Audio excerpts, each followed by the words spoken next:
Chapter 1308. Forefather Three Absolutes stared at the figure on the Nine Heavens platform carefully. After being stunned for a moment, he suddenly came back to his senses and came to a realization. I understand now, so that's how it is. Tianxing, that little bastard, he purposely attracted the Nine Heavens divine lightning to kill me and borrowed the power of the divine lightning to cultivate. My God, isn't this too crazy? Since ancient times, all the experts have feared the lightning tribulation like a tiger. But this brat is actually so fearless that he dares to use the Nine Heavens divine lightning to temper his body to cultivate. Is this brat still human? Forefather Three Absolutes was so shocked that his entire body trembled, and his face turned slightly red. He was an expert at the level of a 1,000-year-old demon, and his state of mind was as still as water. There were very few things that could cause his emotions to fluctuate. But ever since he met Tianxing, he had suffered one shock after another. Now he was almost numb from the shock. He was simply unable to imagine exactly how monstrous Tianxing was to actually be able to do such a crazy thing that shocked the ages. However, he could only watch helplessly. He was completely powerless to stop Tianxing. All he could do was pray silently in his heart, hoping that Tianxing would fail in his cultivation and go berserk. Or, the next time he attracted the Nine Heavens divine lightning, he would be blasted into smithereens. Time passed and soon another half a month had passed. This time Tianxing had the previous experience and his cultivation was very smooth. Even though he had endured 40% of the divine lightning's power, he still recovered to his peak state in half a month, and completed the tempering of his body, divine soul and Dharma eye. When he finished cultivating, his body's defense, strength and toughness had all increased by 2 times. The power of his divine soul had also increased by 2 times. And the power of lightning it contained was more abundant. His lightning Dharma eye had also turned purple, evolving into the divine eye of lightning, which could release terrifying divine lightning. But this was not the end.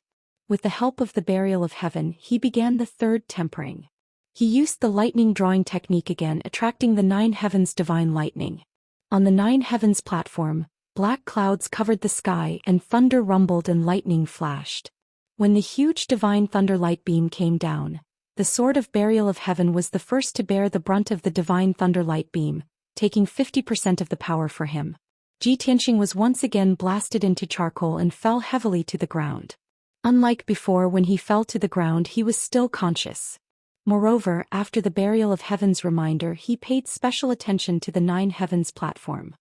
He saw with his own eyes that the lightning beam exploded into millions of purple lightning arcs that spread out in all directions when it hit the Nine Heavens platform.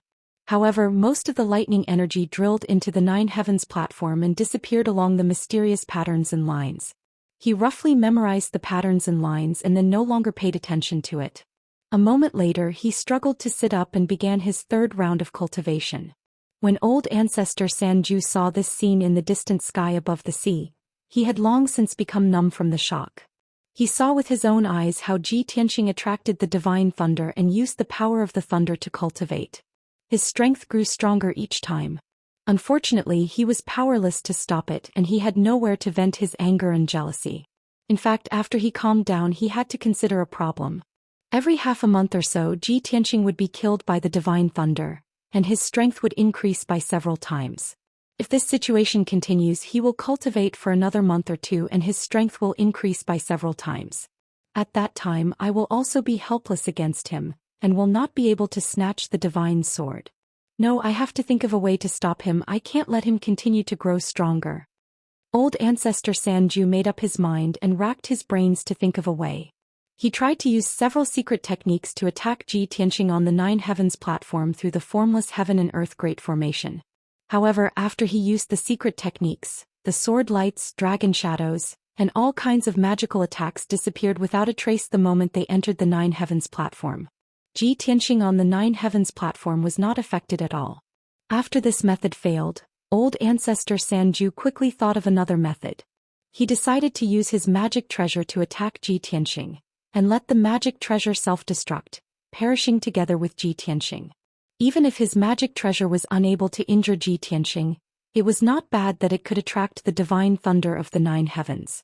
Tianxing was cultivating in seclusion, and once he was struck by the divine thunder of the Nine Heavens, he would die without a doubt. Old ancestor Sanju was full of confidence in this method, so he used all his capital, and did not hesitate to use 2 high-grade soul tools and 1 top-grade soul tool. He used all his strength to cast the technique, and used 3 magic treasures to attack Zhi Tianxing. However, the moment the 2 high-grade soul tools entered the 9 heavens platform, they were crushed into pieces by the Heaven and Earth Great Formation and exploded on the spot. The 2 magic treasures shattered into pieces and fell into the bottomless abyss below, not even causing a splash. The 3rd top-grade soul tool exploded with a powerful might, and attracted a bolt of divine thunder of the 9 heavens. However, that bolt of divine thunder was only 100 meters long, and was only as thick as a water tank. With a boom, it turned the magic treasure into pieces. Furthermore, this divine lightning appeared out of thin air. There were no dark clouds or gloomy scenes at all. Therefore, Zhi Tianxing, who was on the 9 heavens platform, was not affected at all. This result caused old ancestor Sanju to be filled with disappointment and anger, and he almost vomited blood. He was completely helpless and could not do anything else. However, his heart was filled with hatred and he was filled with anger and unwillingness. How could he give up like this? He stared at Zhi Tianxing's movements while thinking hard, and swore that he would not stop until he killed Zhi Tianxing. Time flew and soon half a month had passed. Zhi Tianxing's 3rd divine thunder body tempering was completed, and his physical body was restored to its original state. This time his cultivation was even smoother and he had absorbed a huge amount of divine thunder, and his strength had increased by nearly 3 times. More importantly, he had successfully broken through to the 7th level of the soul refinement realm, and condensed his 7th soul magic sword. In a short 4 months he had risen by 4 levels, reaching the 7th level of the soul refinement realm. Such a terrifying speed of leveling up was simply shocking and unprecedented. His body, soul, and magic power had all reached the limit of the soul refinement realm, and were comparable to a half-step essence soul realm cultivator. From this moment onwards he was an invincible existence under the essence soul realm. If he faced old ancestor Sanju again, not only would he be invincible, he would also have a high chance of winning. However, he was not in a hurry to deal with old ancestor Sanju, and first tidied up his appearance. He was not wearing any clothes, and one could clearly see that his skin was sparkling like jade, and contained a faint gold and faint purple color. His long hair had grown out again and he tied it into a bun and put on a luxurious jade crown. He stretched his limbs, took out clothes from his interspatial ring, and put on a white robe with cloud patterns. After doing all this, he walked towards the center of the 9 heavens platform, and carefully observed the ground under his feet. He still remembered what the Burial of Heaven had said, that the 9 heavens platform was the passage to other continents. Chapter 1309. Previously, when Zhi Tianxing attracted the divine lightning to strike the 9 heavens platform, he discovered that 80% of the lightning entered the platform. Moreover, the lightning followed the densely packed lines and veined patterns into the 9 heavens platform before disappearing. Those complicated lines and patterns seemed to be some kind of mysterious array to him. However, when he carefully observed the 9 heavens platform, he saw that the ground was as smooth as a mirror. There were no patterns or lines at all. The entire 9 heavens platform was like a perfect piece of natural jade. There was no trace of artificial carving. This made him suspicious and puzzled. The 9 heavens platform is a complete piece of divine stone that floats in the sky. If there is a way to other continents from here, it must be through some kind of array. However, there are no lines or patterns on the platform. How can there be an array? Buried heaven reminded Tianxing when he heard Tianxing mumbling to himself. Tianxing, when the divine thunder penetrated the 9th heaven platform, when the thunder beam struck earlier, those lines and veins appeared. Zhi Tianxing frowned. After thinking for a while, he asked tentatively, "Do you mean that those lines and patterns do form an array, but they are inside the 9 heavens platform? Furthermore, they must borrow the power of the divine lightning to make the array appear?" Burial of Heaven replied calmly, "You can understand it that way." Zhi Tianxing nodded and said thoughtfully, "If this hypothesis is true, it means that the power of the divine lightning can enter the 9 heavens platform and even activate the array. It just so happens that I have tempered myself with the divine lightning 3 times. My body and soul contain a vast amount of lightning power. I can give it a try." Therefore he stood in the middle of the 9 heavens platform and waved his hands to cast a spell. The hidden lightning power in his body immediately rushed out like a river and gathered between his palms. As he shouted, 2 lightning snakes as thick as an arm shot out from his palms and entered the 9 heavens platform under his feet. Bang bang. 2 muffled sounds rang out. The 2 lightning snakes immediately exploded and turned into thousands of tiny purple lightning arcs that entered the 9 heavens platform. Instantly, the jade-like floor of the 9 heavens platform was dyed with a layer of brilliant purple. Tens of thousands of lightning snakes shuttled back and forth within the 9 heavens platform, following a specific trajectory. Tianxing stared at the ground and saw the runes and lines appearing once again. Within a radius of 100 meters, there were at least 90,000 lines and lines that formed an ancient and mysterious formation. Although he was very unfamiliar with this array, he could not identify the type of array or its grade. However, he was certain that this 100-meter-wide array formation was only the tip of the iceberg of the entire array formation. What made him even more excited was that he vaguely felt that this formation was somewhat familiar, as if he had seen it somewhere before.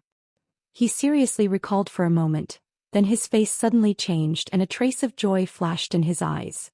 I remember now. It was the divine array in Kenshin's tomb.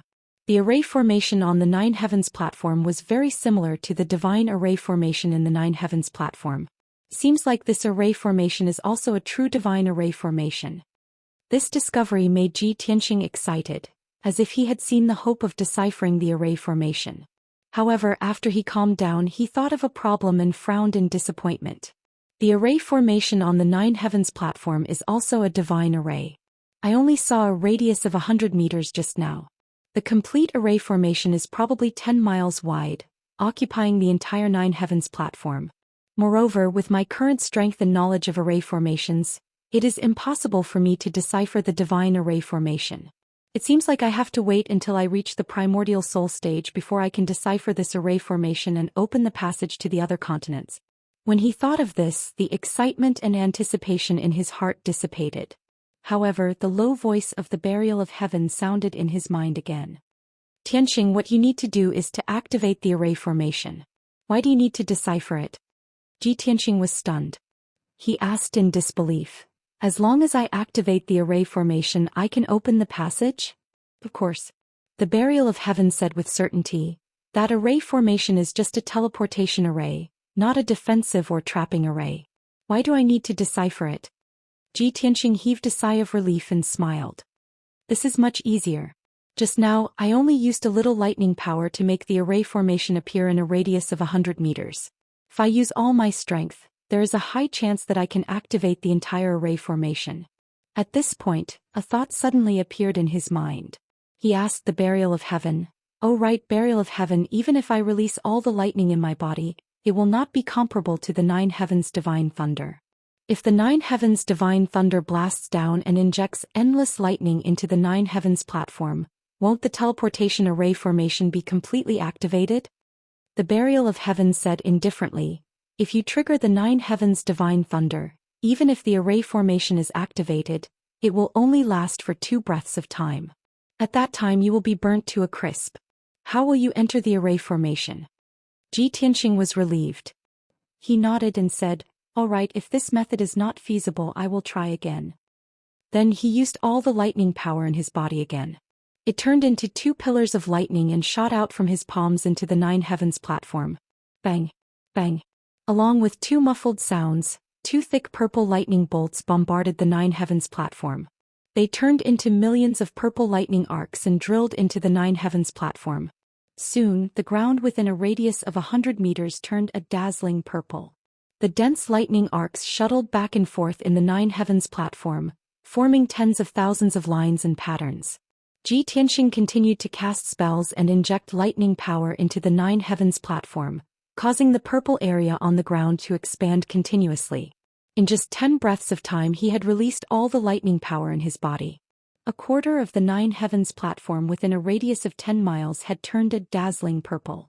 In other words, a quarter of the array formation had been activated. However, this was far from enough. Tianxing activated his divine soul magic sword and released even more lightning power into the 9 heavens platform. Soon, half of the 9 heavens platform had turned a dazzling purple. Tens of thousands of lines and patterns appeared on the ground. Tianxing's energy was rapidly depleting. His face was pale and beads of sweat appeared on his forehead. However, he still gritted his teeth and persevered. He opened the divine eye of lightning on his forehead and released a pillar of lightning into the nine heavens platform. The dazzling purple area was still expanding and spreading in all directions. A majestic ancient divine array had already appeared on the platform and was about to appear. After 20 breaths of time, Ji Tianqing's energy was about to be exhausted. He was so tired that he felt dizzy and was about to collapse. However, only 70% of the nine heavens platform had turned a dazzling purple. His lightning power was still not strong enough to activate the array formation. Damn it! I am still lacking by a little bit. Am I unable to succeed and can only fail? This thought flashed through Ji Tianqing's mind and he was filled with unwillingness. At this moment, the sword of the burial of heaven also moved. It pointed its sword at the ground, and a violent pillar of lightning shot out from its blade into the nine heavens platform. With the help of the sword of the burial of heaven, dazzling purple lightning spread rapidly and gradually covered the entire nine heavens platform. Ji Tianqing was pleasantly surprised and he was immediately energized. In just a few breaths of time, dazzling purple lightning arcs finally covered the entire nine heavens platform. The 10 miles divine stone, which was sparkling and translucent just a moment ago, had completely turned a dazzling purple. At this moment, the ancient and mysterious array was finally activated. Zhoush. Chapter 13:10. When the 30-meter tall and 10-meter wide door appeared, Ji Tianqing was incomparably excited. The tall and majestic divine thunderbolt door was a dazzling purple. Purple lightning curled around the door frame and lintel, as if dragons and snakes were slithering about. Inside the door was a purple whirlpool that led to an unknown place, making it seem extremely mysterious. Tianqing, you only have 2 breaths of time. Don't hesitate and quickly go in. The burial of heaven's voice rang out in Ji Tianqing's mind, sounding somewhat urgent. Ji Tianqing was already exhausted and his entire body was sore and weak. Even taking a single step was difficult for him. When he heard the burial of heaven's urging, he still hesitated for a moment. After all, he still had worries in his heart. If I pass through this divine thunderbolt door and really reach Shenwu continent, how will I return? He still had friends and family on the Xianxia continent, and there were still many things that he had not finished. The demon emperor was not dead and the demon army was still attacking the 3 races, causing chaos in the world. The ancestral demon god was about to awaken and be reborn. And when that time came, he would definitely sweep across the world and plunge the world into misery and suffering. If he left the Xianxia continent and stepped onto another continent, he would be safe and could even start a new journey on the martial path. But what about his friends and family? Who would resolve the crisis of the human race? Who would be able to resist the impending calamity? At this moment, many thoughts flashed through Ji Tianqing's mind. He was not a saint and he definitely would not take on the responsibility of saving the world. However, there were too many people and things that he could not let go of. How could he so easily cut off his emotions and desires and become carefree? At this moment, the burial of heaven's voice rang out once more. Tianqing, don't hesitate anymore. Trust me. Ji Tianqing also knew that this was a rare opportunity, and he would regret it if he missed it. Thus, he hurriedly erupted with the last of his strength and desperately rushed towards the divine thunderbolt door that was 100 steps away. In just 2 breaths of time, he had crossed the distance of 100 steps like a gust of wind and rushed into the door with all his might. Whoosh! His figure was submerged in purple lightning, and he instantly disappeared without a trace. Almost at the same time as he charged into the divine thunderbolt gate, the 2 breaths of time ended. The entire divine thunderbolt array naturally dissipated, and the divine gate also disappeared into thin air. The 9 heavens platform regained its calm, and the dazzling purple lightning that covered the ground also disappeared without a trace. It was as if nothing had happened. Dozens of miles away from the 9 heavens platform, old ancestor 3 absolutes still hadn't left. He was still sitting in the air above the sea. Just now, when Ji Tianqing had used the power of thunder and activated the divine thunderbolt formation, he had seen everything clearly. He had personally witnessed Ji Tianqing's strength increase explosively.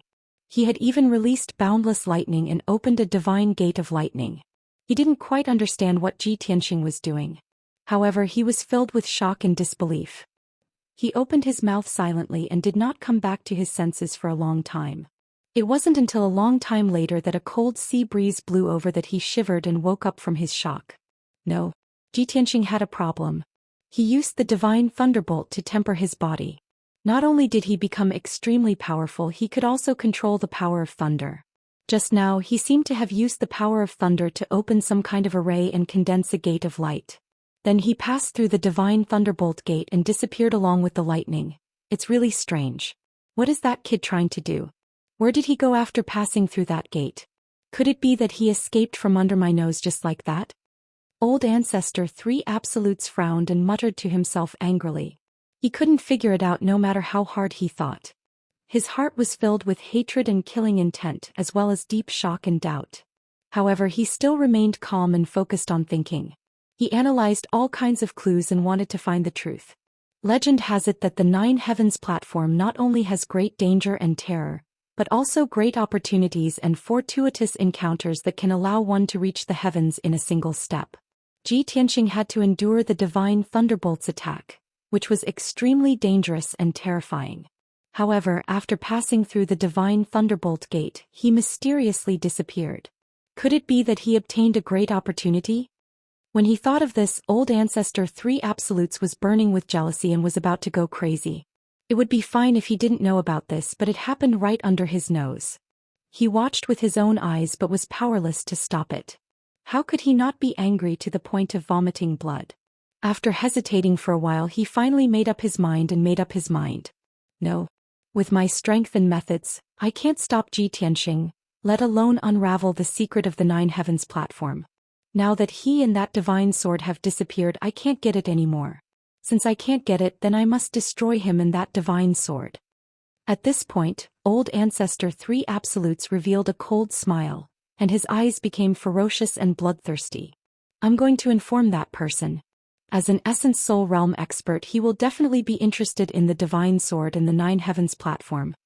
With that, he took out a communication jade slip from his interspatial ring. After inputting a message into the jade slip, he released it. Whoosh! The communication jade simplified into a spiritual light and flew high into the sky, disappearing. After sending the message, Old Ancestor 3 Absolutes waited with a cold smile on his face, watching the Nine Heavens platform closely.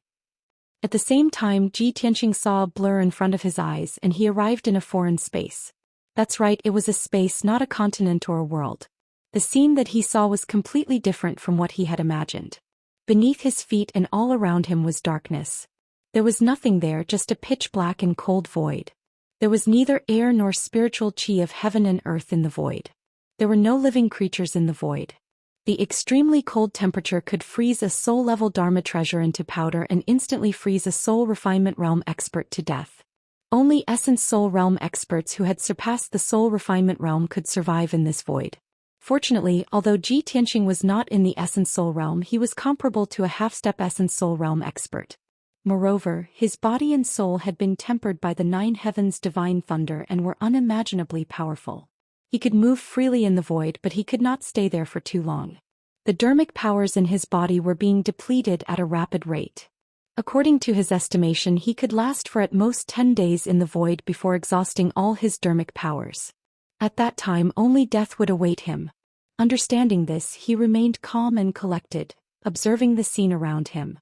It didn't take long for him to make out that this void was like a huge and long canyon, but it also looked like a wide crack. A crack in the void? I thought that after passing through the divine thunderbolt gate, I would reach the Shenwu continent. Xianxia muttered in disappointment and quietly analyzed. The burial of heaven once said that the continents in this world were sealed by the gods and were not connected to each other. However, after tens of thousands of years, the seals between the continents have loosened and cracks have appeared. If that's the case, then this huge and narrow void is the crack in the god's seal? As this thought flashed through his mind, the burial of heaven's deep voice rang out in his mind. Your guess is correct, but it's not accurate enough. Chapter 13:11. Xianxia only had 10 days. After 10 days, his power would be exhausted and his life would be in danger. In order to conserve his magic power, he stepped on the burial of heaven's sword and flew in the void. After observing, he found that this crack in the sky was at least 10,000 miles wide. As for the length of the crack, it seemed to be endless. After 4 hours he had flown for tens of thousands of miles in the dark void. At this moment he suddenly saw that in the darkness ahead there was a light. Looking from afar, it seemed to be a gigantic ball of light like a bright moon. However, that ball of light was not white but blue with green and yellow light. It was a riot of colors. What is that? Ji Tianxing's spirit was shaken. His eyes were filled with doubt and anticipation. No one could answer him, and the burial of heaven was also silent. He sped up and flew over, wanting to get closer to see what was going on. This crack in the sky and everything in the void was unfamiliar and mysterious to him. He flew on his sword for half a day before arriving at the gigantic ball of light. When he got closer he could see clearly that it was a circular ball of light with a radius of 1,000 miles. The gigantic ball of light was rotating slowly, and it constantly flashed with dense brilliance. Ji Tianxing stopped and carefully observed the ball of light. He saw that there were many patterns on the surface of the ball of light, which were made up of 3 colors: blue, green, and dark yellow. The blue patterns were the most numerous, occupying about 60% of the entire ball of light. The dark yellow patterns were next, occupying about 30% of the ball of light. The remaining 10% of the ball of light was mostly green patterns. The patterns made up of these 3 colors divided the ball of light into more than a dozen areas of various sizes. Ji Tianxing looked up at the ball of light, and after a moment of observation he suddenly thought of something and came to a realization. I understand now. The patterns on this ball of light seem to be a topographic map. The blue areas represent the ocean, the dark yellow areas represent the land, and the green areas are forests. After understanding this, he frowned even more suspiciously. At least 60% of the entire map is the ocean, and the other 30% of the land is also divided into 5 pieces like 5 islands. Where is this map from? The ruins of the Eastern Sea? Or the profound sky continent? He pondered for a long time but still couldn't figure it out. A bold idea vaguely appeared in his mind, but he didn't dare to confirm it. At this moment he suddenly saw that the huge ball of light floating above his head had become extremely dazzling. Furthermore, the pitch-black void on both sides of the sky fissure lit up with a silvery white brilliance. The dazzling silver-white light hung in the void like a 1,000-mile-tall light screen. The curtain of light continued to extend forward as if it was endless. It was like a silver beam of light, tearing apart the pitch-black void. Ji Tianxing flew forward on his sword, but his eyes were fixed on the huge screen of light. The silver light screen flowed slowly like flowing water, and a vast image appeared in it. The first thing that entered his eyes was a green scene. In the picture was a vast grassland. The ground was covered with waist-high green grass, as well as all kinds of small flowers and trees. At the end of the vast grassland stood an ancient city. There was a moat around the city, and under the tall city gate, there were armored soldiers guarding it. On the majestic city wall, there were not only guards, but also ballistas and catapults. As Ji Tianxing flew forward, he saw the picture flowing and changing slowly. He saw the scene in the city again. There were countless commoners and merchants in plain clothes moving about in the city. There were many martial artists with swords and sabers on their backs moving about in the city. Ji Tianxing felt that this scene was somewhat familiar. He continued to fly forward for more than 1,000 miles and saw many similar scenes. There were more than a dozen cities, dozens of mountains, and the ground in front of him. He sharply discovered that the scenes in the mountains and cities were very similar to the scenes in the central state. The commoners in the picture were dressed in the style of the central state, and the architectural style of the houses in the city was exactly the same as the central state. Next he continued to fly on his sword in the void. The silver light screen was endless, and the scenes in it were also flowing and changing slowly. He also saw many scenes of different styles. There were bleak deserts, dark brown barren mountains, and countless rugged buildings and cities. There were many demons wearing animal skins and bones as decorations. Without a doubt, these scenes were of the Western Barren Demon clan. There was a white world of ice and snow, many mountains covered in pure white snow, and some tall demons with dark or dark purple skin appeared in the picture. These were the scenes of the Northern Desert Demon clan. When he saw this, Ji Tianxing had already flown tens of thousands of miles in the void. Although he was extremely shocked, he had to confirm his previous guess. That's right, these scenes were the scenes of the Xianxia land. He was finally sure that the topographic map on the giant light ball should be a miniature of the entire world. Previously he thought that there were 5 islands on the map. Now he realized that they were not islands but 5 continents. This way, that giant light ball is a miniature of the entire world. The topographic map on the light ball corresponds to the topography of the entire world. In this world, 60% of the area was ocean, 30% was land, and it was divided into 5 vast continents. The Xianxia land is just one of the 5 continents, and it's located in a corner of the world. Of the 5 continents, the middle one is the largest, and it's twice as large as the Xianxia land. Could the largest continent be the legendary Shenwu continent? Ji Tianxing was filled with shock and he gained a new understanding of this world. At the same time, he also understood that this world was actually a planet, and the endless ocean and the 5 continents were all on this planet. This is too inconceivable. Even a primordial spirit realm cultivator would be trapped on a continent and unable to leave, let alone a spirit refinement realm cultivator, who could overlook the entire world and treat it as a planet, overlooking the endless ocean and the 5 continents. Apart from the gods, who else could have such lofty vision and astounding courage? That light ball is definitely a miracle. Ji Tianxing had known for a long time that a martial artist's martial path was actually a process of understanding the world and becoming one with it. The stronger a martial artist was, the deeper their understanding of the world and the heavens would be. Only a powerhouse who had reached the deity realm could transcend this world and explore the endless galaxies. He had not yet reached the primordial spirit realm, but he had already come into contact with too many secrets and had a deep understanding of the entire world. Chapter 13:12. Ji Tianxing controlled the sword of burial of heaven and continued to fly forward in the void. After a whole day he finally finished watching the scene of the Xianxia continent. Then a strange scene appeared on the huge light screen. It was a vast and boundless continent. There was a primitive forest that had existed for tens of millions of years. In it stood towering ancient trees that were thousands of meters tall. Dark blue-green wood genuine qi was steaming. In the forest, there were mountain-like shrubs and vines that had lived for tens of millions of years and turned into demons. They entrenched themselves in the forest like living creatures, capturing birds and beasts for food. There were also many strange and huge beasts that shuttled back and forth in the forest like lightning. There was a giant python that was thousands of meters tall that was about to turn into a dragon after devouring the essence of the moon. There was an ancient giant beast the size of a mountain that could crush a mountain peak with one step and break a river with 2 palms. It was earth-shattering. There were also giant birds that could cover the sky and the sun when they spread their wings. They glided across the sky and brought up hurricanes that destroyed hundreds of miles of forest. There were birds and beasts of various colors and shapes. They all had the power to summon the wind and rain and fight the sun and moon. They were unimaginably powerful.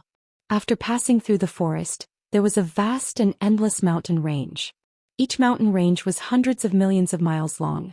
Among them, there were giant peaks that were tens of thousands of meters tall that were shrouded in white clouds and thick fog.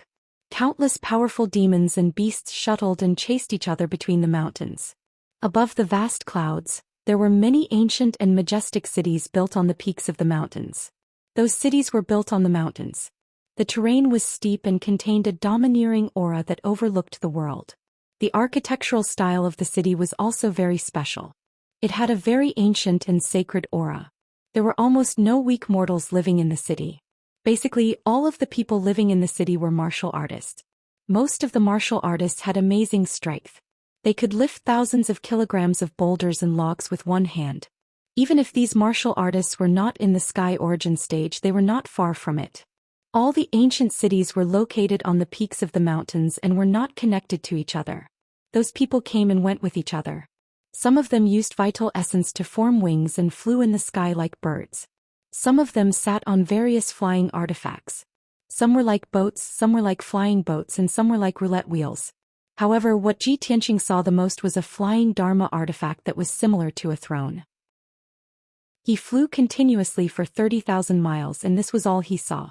His heart was filled with shock and astonishment.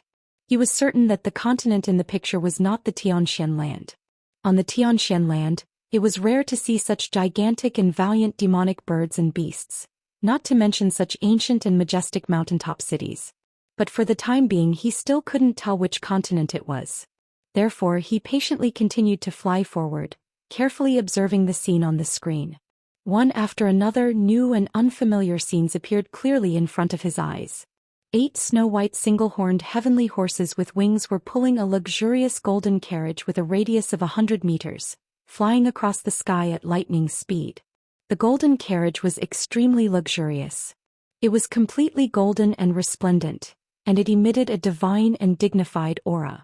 It didn't seem like something from the mortal world at all. Around the golden carriage there were hundreds of beautiful young women. They were either carrying baskets of flowers or various musical instruments. Along the way, fresh flowers floated in the air and string music played together. When the sacred golden carriage flew to the mountaintop and arrived above an ancient city, the hundreds of thousands of people in the city all knelt down and bowed in worship. Their attitudes were extremely respectful and pious. Within the golden carriage there was a white jade arm waving her slender hand. A resplendent golden light scattered in the ancient city. Instantly the ancient city was filled with dazzling golden light, as if it had turned into a perfect golden world. On the ground, spring grass sprouted, green trees bloomed, and all kinds of spiritual herbs grew wildly. Hundreds of spiritual beasts also grew rapidly. The hundreds of thousands of martial artists and civilians cheered as if they were bathed in the spring breeze. Subtle changes occurred to their bodies and their strength was greatly increased. Originally, in the towering mountains below the ancient city, there were tens of thousands of demonic beasts gathered. However, when the golden light that covered the sky scattered and spread among the mountains, it instantly drove away countless demonic beasts, causing them to retreat in fear. Those who didn't dodge in time and were touched by the resplendent golden light would collapse and disintegrate. Not long after, this image dissipated. Next, Ji Tianxing witnessed many hair-raising, thrilling and bizarre scenes with his own eyes. 2 valiant experts with powerful and noble auras were fighting each other in the sky. Both of them didn't use Dharma treasures, but with a raise of their hands, they captured dozens of mountains and used them as hidden weapons to attack each other. The shock waves from the battle turned the land within 1,000 miles into ruins. Countless rivers collapsed and changed their course. Even with a wave of their sleeves, endless heavenly fire poured down and scorched the mountains and rivers within 1,000 miles. Such a hair-raising battle and the earth-shaking power of the Dharma spells shocked Ji Tianxing greatly. He couldn't help but exclaim, "Heavens, just how terrifying is the strength of these 2 powerhouses. Even primordial soul realm supremes may not be able to destroy thousands of miles of land with a raise of their hands like this, right?" Having seen too many similar scenes, he was already a little numb from the shock. At this moment there was only one thought in his mind. This continent is even more vast than the Xianxia continent. The terrain is even more lofty and steep and the cities are even more ancient. The birds, beasts, and ordinary people here are several times stronger than those on the Xianxia continent. There are even many warriors who have surpassed the primordial soul realm. It seems that these scenes are of the Xinwu continent. I haven't even entered the Xinwu continent, but I'm already able to see the scene of the Xinwu continent through that ball of light and the 2 screens. It's too amazing. Ji Tianxing was both shocked and excited. He was filled with anticipation for the vast, mysterious and powerful Xinwu continent. Ever since he had learned of its existence, his goal had been to enter the Xinwu continent. This was because the Burial of Heaven had said that the 5 continents of this world had all sorts of seals and shackles. Only on the Xinwu continent would one not be restricted, and there would be a chance for one to reach the deity realm. However, that chance was very slim and there were only a handful of warriors who could reach the deity realm. Still, it was better than being trapped on the Xianxia continent without any hope of ever becoming a deity. Ji Tianxing knew that there would come a day when he would enter the Xinwu continent and pursue the deity realm. Thus, he wanted to take advantage of this opportunity to understand the situation of the Xinwu continent in advance. Thus, he tirelessly flew on his sword into the depths of the void, constantly watching the scenes on the screens along the way. For 3 whole days, millions of images appeared on the screens, all of which were bizarre and variegated. It wasn't until the 4th day that the images on the screens changed to that of another continent. The scenes on this continent were completely different from the Xinwu continent, and they were also very different from the Xianxia continent. Chapter 13:13. Over the next 2 days, Ji Tianxing saw images of another continent. This continent's topography was very peculiar, and most of the land was covered in forests. All sorts of strange intelligent races lived in the forests, and they built all sorts of cities and houses, creating a prosperous civilization. However, after observing for half a day, Zhou Xian discovered that although this continent's landscape was peculiar, it was still as ordinary and low-level as the Xianxia continent. Most of the creatures living on this continent were ordinary people. Spirit refinement realm powerhouses were the peak, and primordial spirit realm powerhouses were considered supreme. Because of this, Lu Yi no longer had any interest in observing the fifth continent. In any case, he already had a rough idea of the situation in this world. Aside from the Xinwu continent, which was the largest continent and where the martial path was the most prosperous, the other 4 continents, including the Tianxian continent, were rather backward and ignorant. After all, these continents had been sealed by the gods and were shackled by invisible shackles. All in all, Zhou Xian had his own thoughts and came to a conclusion. Although this world is vast and boundless, the 4 continents are very ordinary. Only the Xinwu continent is the most prosperous, and there's hope of reaching the deity realm. It's not just the Tianxian continent. The powerhouses of the other 4 low-level continents probably want to leave their own continents and enter the Xinwu continent to pursue the peak of the martial path. Now that he had a goal to strive for, he no longer considered this problem. This was because he had unknowingly fallen into a predicament. There was a problem that he needed to solve as soon as possible. I've already been in the heavens fissure for 6 days, and I'll have at most 4 or 5 more days before my strength is exhausted. At that time I won't be able to survive in the void. But where should I go from here?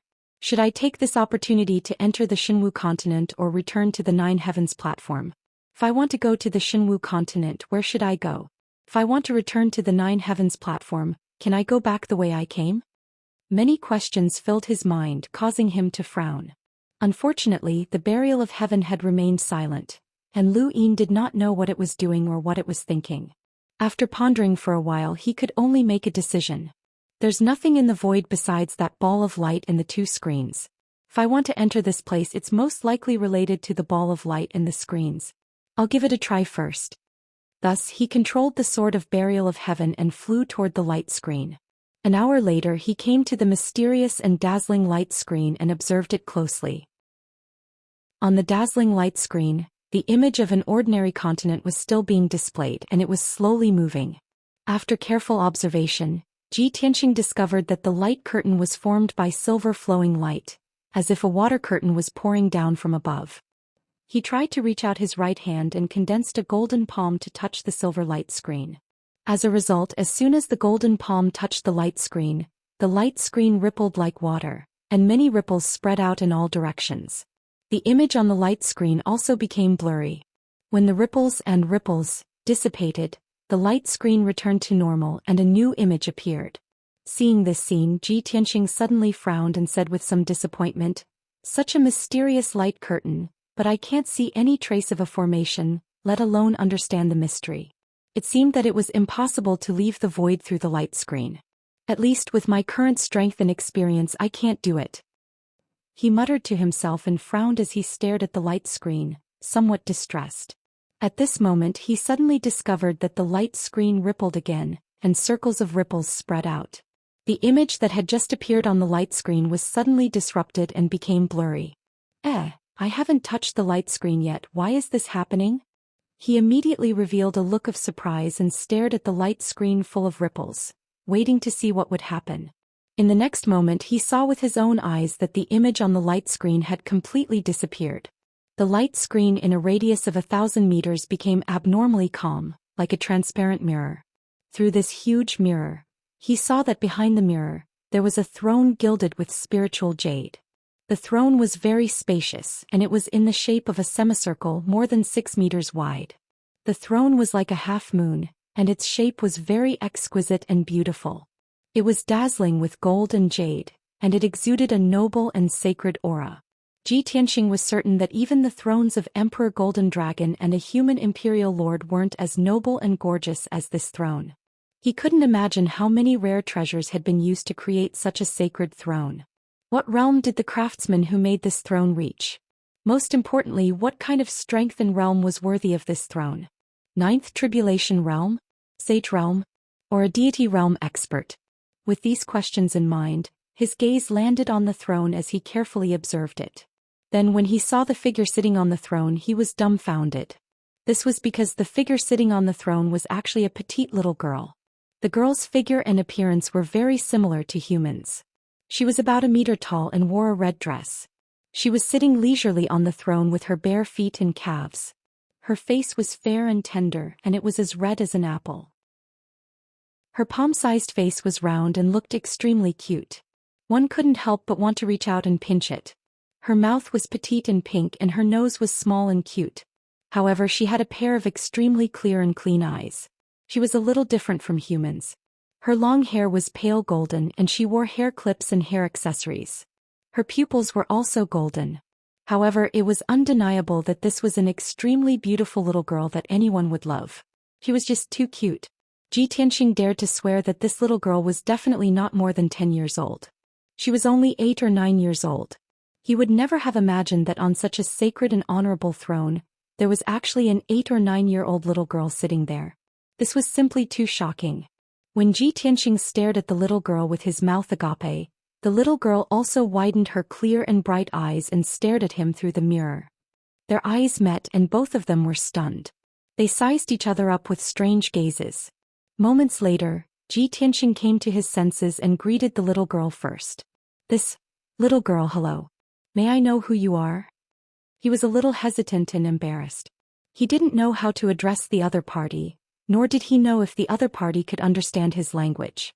After he finished speaking, he discovered an even more awkward problem. Although he and the little girl were facing each other, and they were only 5 steps away from each other, there was a mysterious barrier between them. The two of them were separated by a mysterious mirror-like screen of light. Their voices couldn't be transmitted. "I didn't expect to meet someone else in the rift. I was so excited that I forgot about this." Xianxia immediately blushed with shame as he smiled awkwardly at the little girl. Chapter 13-14. Seeing that the little girl finally responded, Xianxia couldn't help but smile. In particular, the little girl's eyes were clear and pure, full of innocence, which warmed his heart. Even though he had never met the little girl before, but as the saying goes, one's appearance was born from one's heart. Such a cute little girl couldn't be a bad person. Moreover, there was a mysterious light screen between the two of them. He pondered silently, thinking about how to communicate with the little girl. He really wanted to know, on the other side of the mysterious light screen, where was the little girl's space? Which race was the little girl? Which continent was she from? Why was she here? He quickly thought of a way, using his hands to make different gestures and match them with specific body movements, to communicate with the little girl. Unfortunately, the little girl couldn't understand his body language at all, and was even amused by his slightly comical appearance, giggling. Seeing the little girl giggling, Xianxia felt even more awkward and hurriedly stopped.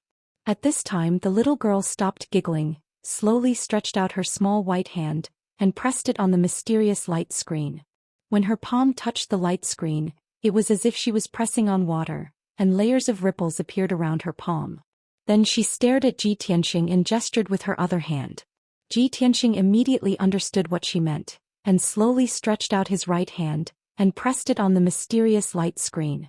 Suddenly, an invisible mysterious force wrapped around his palm. That force was a little cold, but it was undeniably powerful, like the majesty of a god, and couldn't be resisted. Xianxia was puzzled. What was the little girl trying to do? In the next moment he felt a slight warmth in his palm, and when he looked he realized that the little girl's chubby little hand had touched his palm. 2 palms, one big and one small, were tightly pressed together. Then an invisible soul fluctuation came from the little girl's palm, and a cute child's voice sounded in Xianxia's mind. "Young hero, may I ask where you are from and where are you going?" Without a doubt, this was the little girl's soul transmission. Her voice was as clear and cute as a 9-year-old girl's. However, her tone was slightly solemn, and her words also had a kind of ancient and experienced charm. Xianxia was stunned for a moment. Obviously, he was not used to a little girl talking to him in such an elder tone. In his opinion, the other party was like a child pretending to be mature, making him unable to restrain his laughter.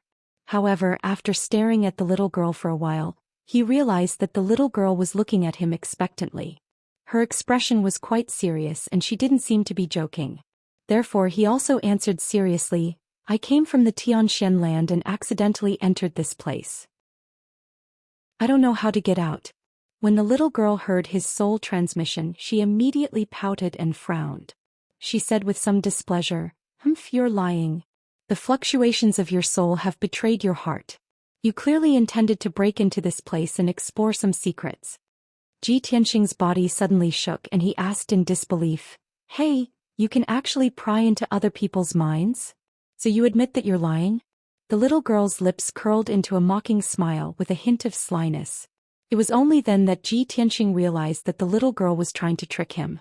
He didn't know whether to laugh or cry and he said, Little girl, it's fate that we were able to meet here. Can't you treat me with sincerity, less tricks and more sincerity? The little girl immediately giggled. You're really interesting. Ji Tianxing only smiled and did not reply. The little girl took the initiative to ask, Right, what kind of place is the Xianxia land? The Xianxia land is located in a very distant place and it's surrounded by oceans. Ji Tianxing gave a simple explanation before asking, What about you? Where are you from? The little girl roughly understood what he meant and she replied sincerely, Me? I come from the Shenwu continent's Taihao divine kingdom, and I'm a citizen of the martial god Taihao. When he heard this, Ji Tianxing's expression changed and his eyes revealed a look of astonishment. Shenwu continent? She really is from the Shenwu continent. No wonder the throne she's sitting on is so similar to the flying treasures of the Shenwu continent. As this thought flashed through his mind, his emotions became somewhat agitated and he hurriedly asked, Little girl, I've only heard of the legends of the Shenwu continent, but I've never seen it for myself. Can you tell me what the Shenwu continent is like? Also, what's the deal with the Taihao divine kingdom and the martial god Taihao? The little girl pouted and frowned slightly. I'm much older than you and I have a name. Don't call me little girl. In order to have a smooth conversation, Ji Tianxing decided to ignore the first half of her sentence and asked seriously, Then I haven't asked, what's your name? The little girl revealed a warm smile and replied with some pride, My name is Zhou. What's your name? My name is Tianxing. Ji Tianxing answered the question honestly and then curiously asked, Why are you called Zhou? Is there a surname like Zhou? Zhou did not seem to like this question and pouted at him. My surname isn't Zhou. It's just that I'm ranked 99 in my family, so I'm called Zhou. You're ranked 99 in your family? Ji Tianxing was stunned on the spot and he said with a heart full of shock, Then you must have a lot of siblings. Zhou nodded and agreed. Yes, I have a total of 99 siblings and I'm the youngest one. Fortunately, my mother told me that 99 would be as good as one's wishes, and she didn't want to have any more children. Otherwise, halfway through her sentence, Zhou seemed to be afraid of spilling the beans, so she did not continue. Even so, Ji Tianxing still understood what she was saying, and he immediately felt deep admiration for Zhou's parents. This couple had been able to give birth to 99 children. They were truly powerful. Zhou could tell that he was thinking nonsense and she pouted unhappily. Hey Tianxing, you're not allowed to think nonsense and you're not allowed to make fun of me. Yes, of course not. Ji Tianxing hurriedly nodded with a serious expression as he guaranteed her. Zhou finally relaxed and continued, Since you've never been to Shenwu continent, I'll give you a rough idea. Shenwu continent is vast and boundless. I've traveled all over the continent since I was young, but I haven't explored the entire continent yet. There are 3 divine kingdoms on the continent. The Boundless Divine Kingdom, the Absolute Heaven Divine Kingdom, and the Luoshui Divine Kingdom. These 3 kingdoms have existed for nearly 10,000 years. All of the living beings on the continent are under the jurisdiction of these 3 divine kingdoms. The 3 kingdoms restrict each other, but they also assist each other. In short, it's very complicated. Of the 3 divine kingdoms, the safest and most harmonious one is our Boundless Divine Kingdom. Chapter 13-15. When Zhou mentioned martial god Taihao, her face was filled with reverence and admiration, and all sorts of praises flowed endlessly. Ji Tianxing's teeth ached as he listened and he thought to himself, although the legendary martial god is revered and admired, it shouldn't be this exaggerated, right? This Zhou must be a fanatic worshipper of martial god Taihao. After Zhou finished speaking, he revealed a polite smile and praised, Hearing you speak so sincerely, It seems that martial god Taihao is a great talent of his generation and a benevolent ruler. Zhu puffed out her chest proudly and nodded repeatedly. Of course, father. Everyone knows of the martial god's fame. Ji Tianxing hurriedly changed the topic and asked, what about Tianju and Luoshui god nations? Zhou lost interest in these two god nations and only gave a brief introduction. Tianju nation is in the eastern region, and its master is martial god Tianju. It's said that he's the most handsome man in the world and is extremely proud and mysterious. As for Luoshui god nation, it's in the northern region of the continent, and its master is martial god Luoshui, who is known as the most beautiful woman in the world. The most handsome man in the world. The most beautiful woman in the world. Ji Tianxing immediately frowned and his expression became a little strange. He muttered to himself, could it be that to become a martial god and rule a god nation, one has to look at one's appearance? When he thought of this, he couldn't help but look down at himself and think to himself, with my appearance I might have a chance in the future. At this time, Zhu saw that he was distracted and asked, Tianxing, I've already said so much and told you the truth about the Shenwu continent. You have to be honest and tell me why you're here. Why did you barge into Xianpin Gate? Xianpin Gate? Ji Tianxing frowned, puzzled by this unfamiliar term. Zhu nodded and said seriously, the grain god did not die because of Xianpin. Xianpin Gate is the root of heaven and earth, and it doesn't need to be used frequently. This is a legend from ancient times and you won't understand the specifics. All you need to know is that the Xianpin Gate is talking about this place. After saying that, she pointed at the dark void behind her and the mysterious light screen between them. Ji Tianxing nodded as if he understood and explained, I was originally a martial artist from the profound sky continent. I was limited by the shackles of heaven and earth, and even though I had exceptional talent for cultivation, I had no hope of reaching the peak of martial arts. Thus, I searched with all my might, traversing the entire continent before I found a dangerous place. I risked my life to enter this place because I wanted to find a way to leave the Tianxian continent and enter the Shenwu continent. Zhu listened very seriously. Her big clear eyes were filled with surprise. She said in disbelief, you actually know these secrets? How did you know? I can't tell you that. Ji Tianxing shook his head and looked at her apologetically. Zhu did not blame him and she simply nodded in understanding. It's fine if it's not convenient for you to reveal this information. Also, if you want to enter the Shenwu continent, you'll have to go through this screen. When you see the scene of the Shenwu continent on the screen, you'll be able to enter. However, you'll need to reach the primordial spirit realm before you can enter, or else you'll be turned to dust. Also, you must look carefully before you enter. If you end up in the territories of the Heaven End Divine Nation or the Luoshui Divine Nation, you'll be all alone.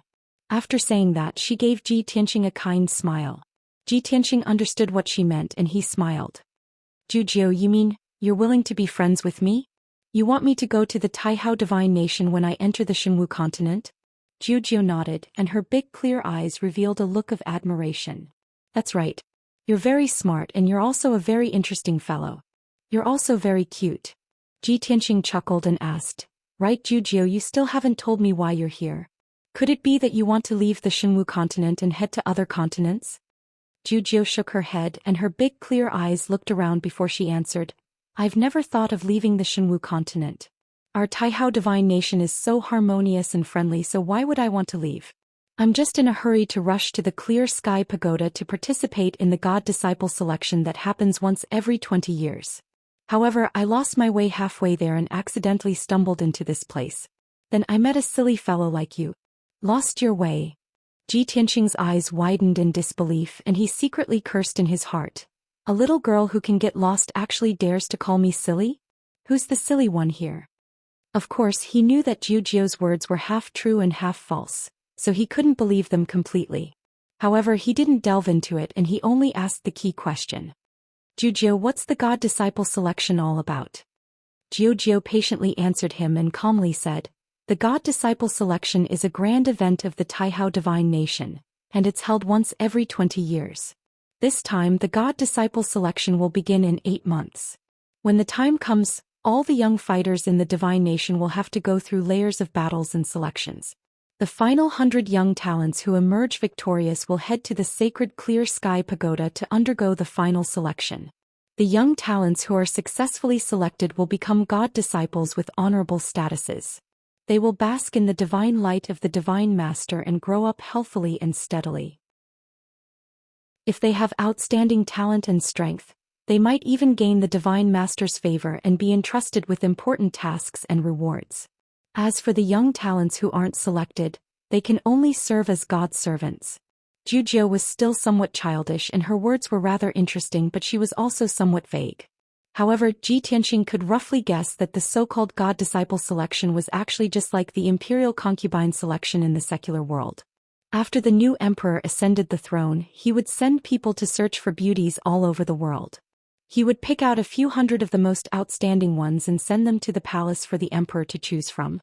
Those who caught the emperor's eye would be conferred various positions in the imperial harem and concubines. As for those who did not catch the emperor's eye, they could only stay in the palace as maidservants. After Ji Tianxing finished chatting with Zhu about the God disciple selection, he asked her about the Taihao divine nation.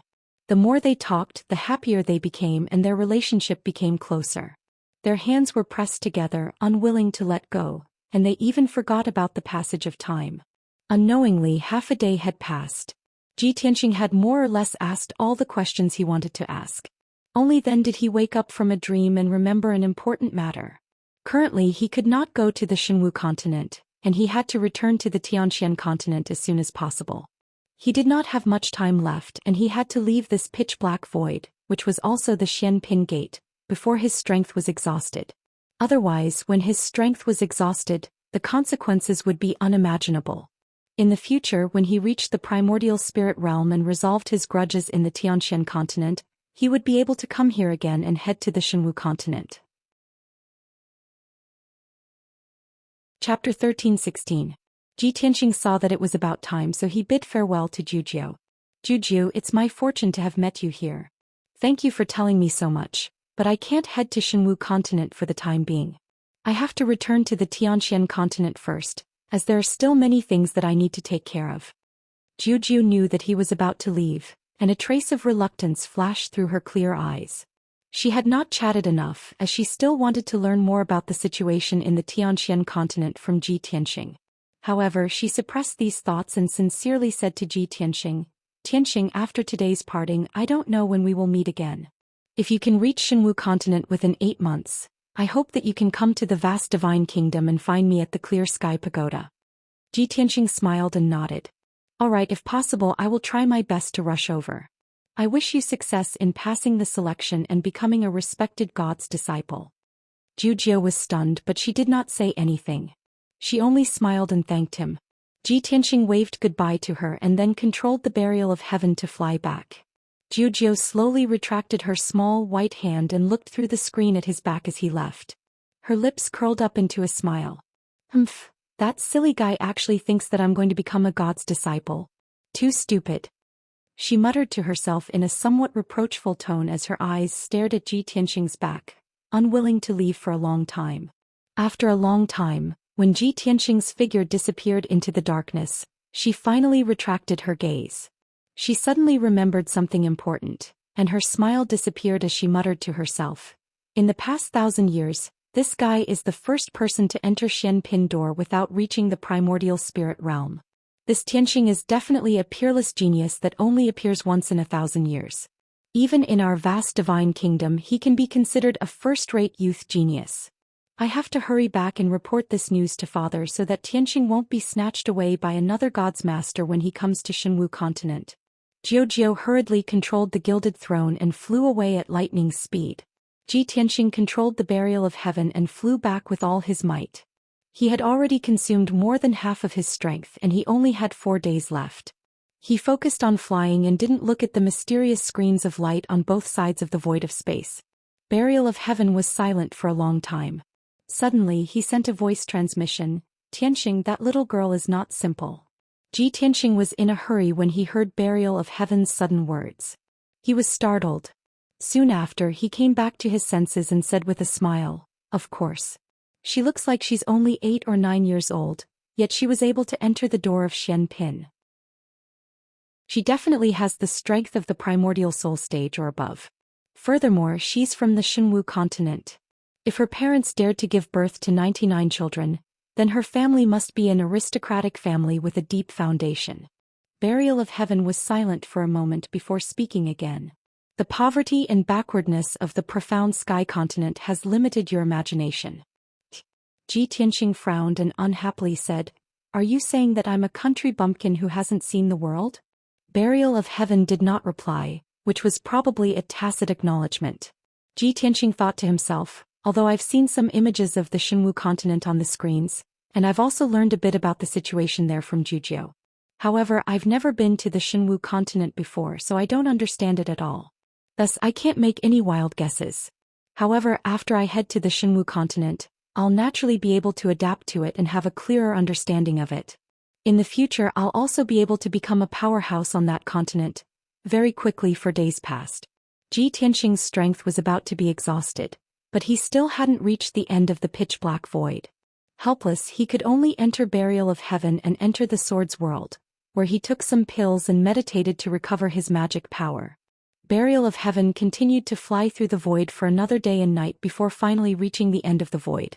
At the end of the darkness, there was an oval-shaped door of light. It was obviously a teleportation gate, and the other end was connected to the Nine Heavens platform.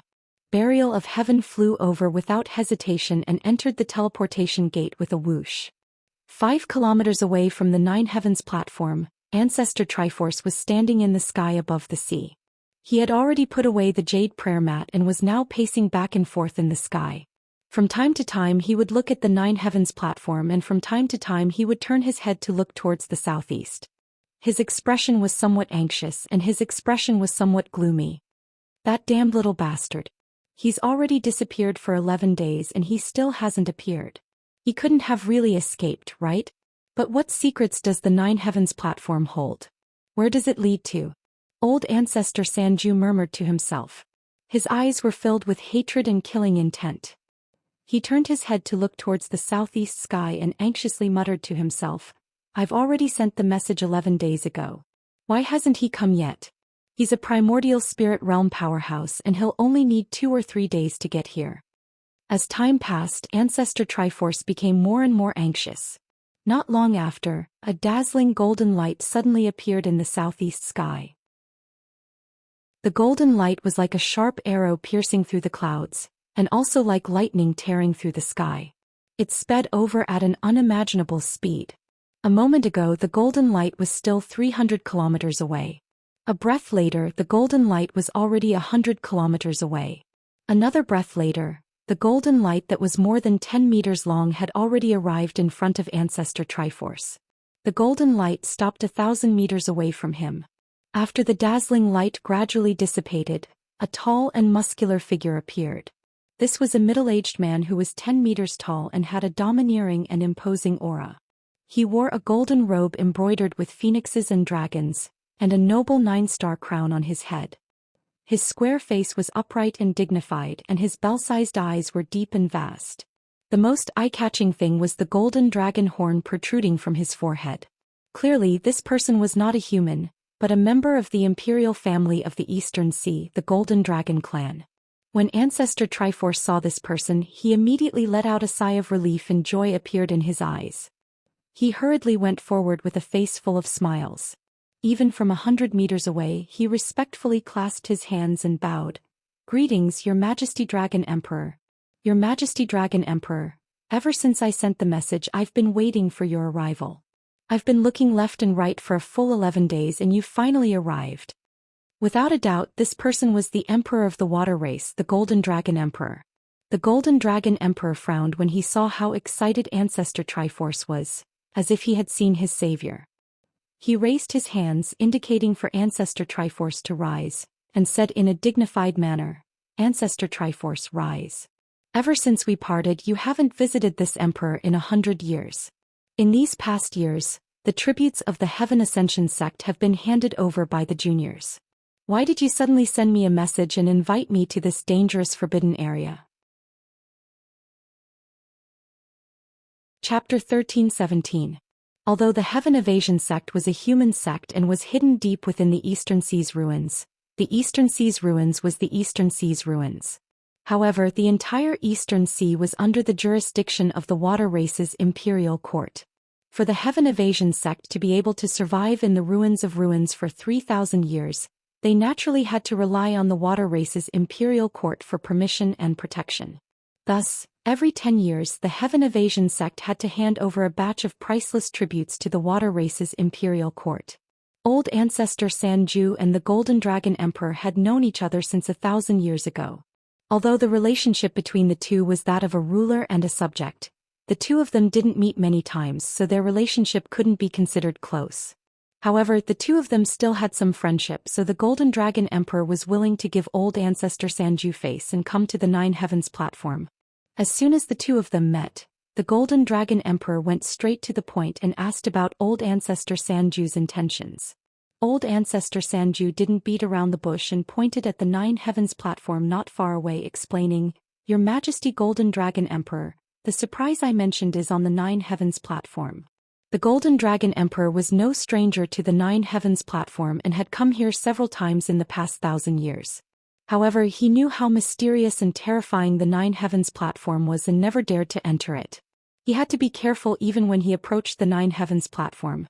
At this moment he turned to look at the Nine Heavens platform and carefully observed it for a moment before asking with a frown, "There's nothing above the Nine Heavens platform and it's the same as usual. Where did the surprise come from?" Old ancestor Sanju revealed a playful smile and stroked his beard. "Your Majesty Golden Dragon Emperor, don't be anxious and listen to my explanation. 3 months ago, a bastard snuck into our sect and started a massacre.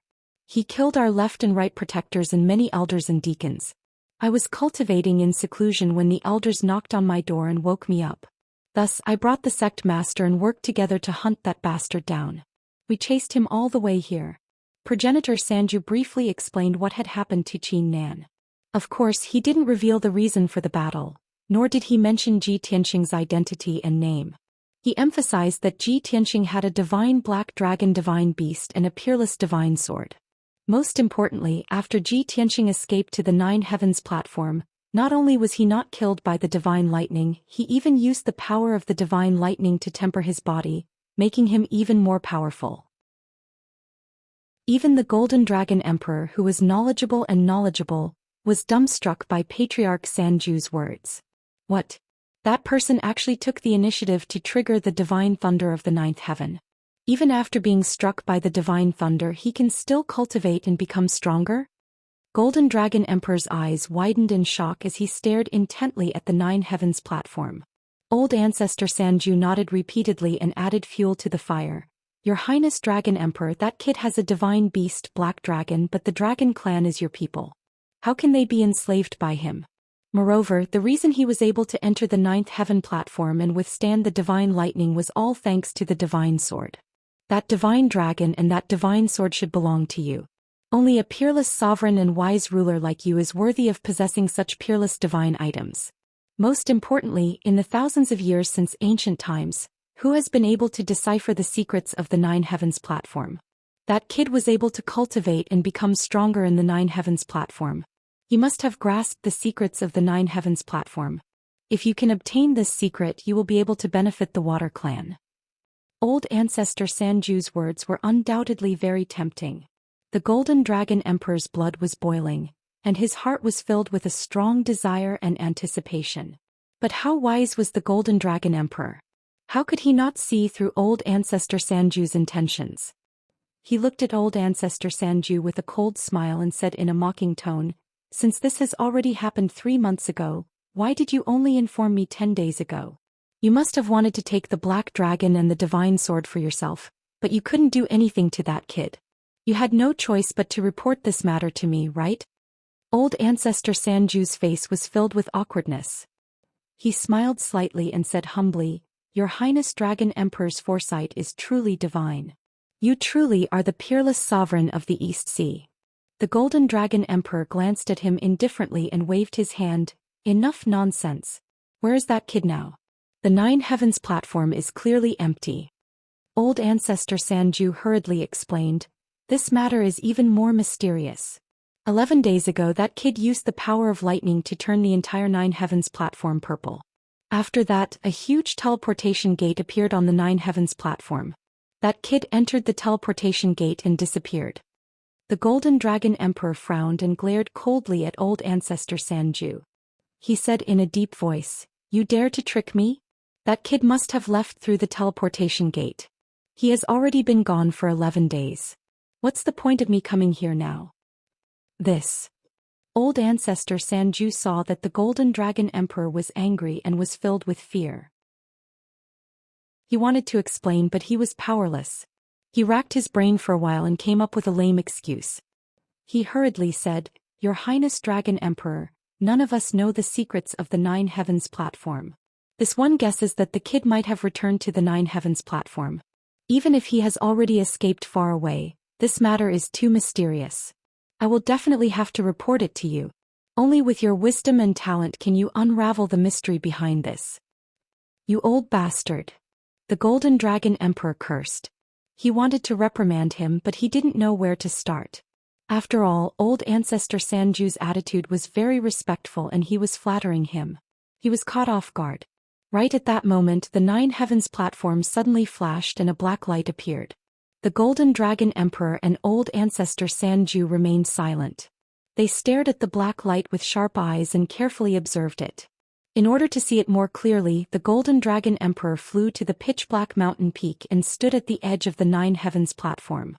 Old ancestor Sanju hurriedly followed and stood beside the Golden Dragon Emperor. He pointed at the mysterious black light and said excitedly, "Your Highness Dragon Emperor, look. It's that divine sword. It has finally appeared." The Golden Dragon Emperor stared at the black light and carefully examined it. Sure enough, he saw a 3-foot-long pitch-black treasured sword within the black light. He originally thought that when the treasured sword appeared, the Nine Heavens platform would react and send down a bolt of divine lightning. However, the Nine Heavens platform remained calm and tranquil. There was nothing out of the ordinary. The pitch-black treasured sword only stopped for a moment before flying into the sky like lightning. It crossed the bottomless abyss and flew into the distance. Seeing this, old ancestor Sanju anxiously shouted, "Your Highness Dragon Emperor, that's the divine sword. Quickly stop it. You mustn't let it escape." The Golden Dragon Emperor was also shocked. His eyes were filled with anticipation and his body flashed as he teleported over. After 2 breaths, the pitch-black treasured sword crossed the bottomless abyss and the pitch-black mountain peak and finally left the Nine Heavens platform. However, it was stopped by the Golden Dragon Emperor when it flew over the sea. Chapter 13:18. When the path of the burial of heaven was blocked, it turned around without hesitation and flew in the other direction. Whoosh! It was extremely fast. Like a black streak of light, it tore through the sky and flew 20 miles in an instant. Ancestor 3 Extinction chased after it with all his might, but he was left further and further behind. It was impossible for him to catch up in a short time. However, the Golden Dragon Emperor's methods were extraordinary. As expected of a nascent soul supreme, his figure flashed and turned into a streak of golden light, teleporting continuously in the sky. Whoosh, whoosh, whoosh. Every time the golden light flickered, he could cross 100 miles in the sky and teleport close to 100 miles away. Such terrifying speed was something the Sword of Burial of Heaven couldn't compare to. In just 3 short breaths, the Sword of Burial of Heaven was stopped by the Golden Dragon Emperor on the surface of the sea hundreds of miles away. Heaven-shaking claw. The Golden Dragon Emperor roared and raised his palm, sending out a golden light that covered the sky.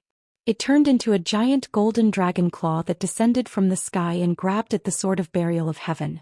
Suddenly, the space within a radius of dozens of miles was sealed by an invisible force. The Sword of Burial of Heaven's speed suddenly slowed, as if it had fallen into a quagmire. It struggled with all its might but couldn't escape. The golden dragon claw that blotted out the sky gradually closed in and was about to grab the Sword of Burial of Heaven. Ancestor 3 Extinction just happened to rush over and saw this scene. He was immediately filled with excitement and shouted emotionally, "Your Majesty Golden Dragon Emperor, that kid and the divine black dragon are hiding in the divine sword." The Golden Dragon Emperor knew what was going on and used all his strength to capture and seal the Sword of Burial of Heaven. A moment later, the giant golden dragon claw slowly tightened and captured the Sword of Burial of Heaven. The Golden Dragon Emperor controlled the giant dragon claw to grab the Sword of Burial of Heaven and fly it back to him. The sword of burial of heaven struggled with all its might, but it couldn't break free from the dragon claw. It could only give up for the time being. The Golden Dragon Emperor examined the sword of burial of heaven at close range. He observed the material and patterns on the blade and felt the sword's aura. He immediately revealed a look of surprise. A peak top-grade soul weapon, a half-step divine artifact. A broken sword? Why was it a broken sword? If it was only a half-step divine artifact, how could it withstand the 9 heavens' divine lightning without collapsing? No, there's something wrong with this broken sword. It's definitely a magical treasure that surpasses the primordial spirit realm. Previously, when the Golden Dragon Emperor heard Patriarch Sanju say that the sword was a divine artifact, he thought that it was a primordial spirit artifact. After all, at the Xianxia land, primordial soul stage treasures were the top and publicly recognized divine weapons. However, he was experienced and knowledgeable. After observing the sword of burial of heaven with his own eyes, he could tell that this sword was extraordinary. It was definitely not some primordial soul-level sword. When Old Ancestor 3 Absolutes heard his words, he hurriedly came over and looked at the burial of heaven with a greedy gaze. Of course, he lowered his head slightly to conceal the greed in his eyes, not daring to show it in front of the Golden Dragon Emperor.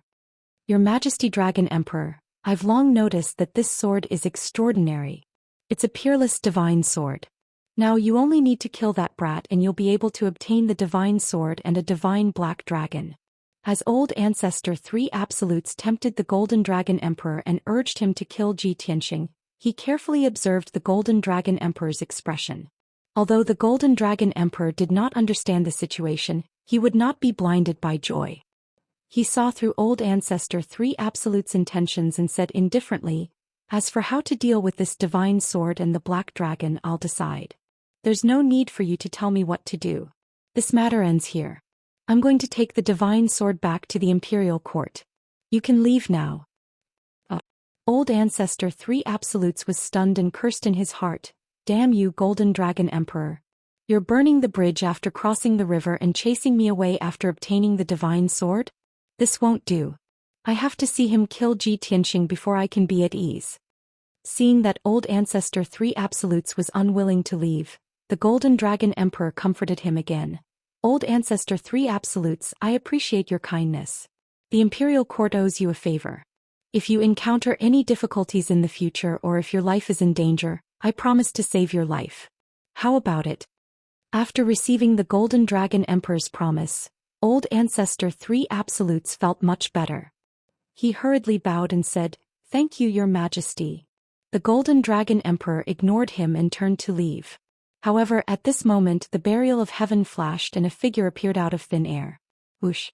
This was a young man in a white robe. He appeared in the sky without any warning and stood in front of the Golden Dragon Emperor and Old Ancestor 3 Absolutes.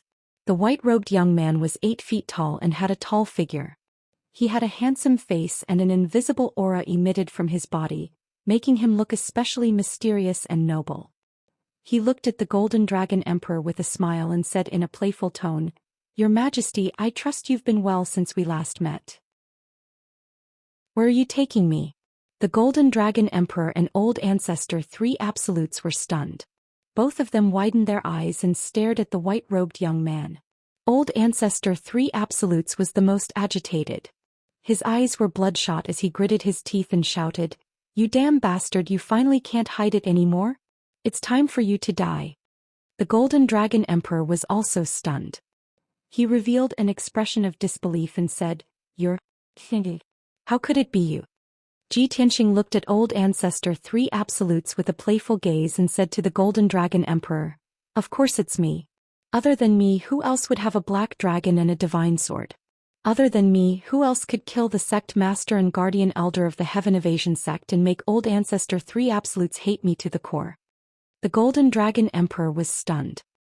He looked at him deeply and sighed with a complicated expression. "Yes.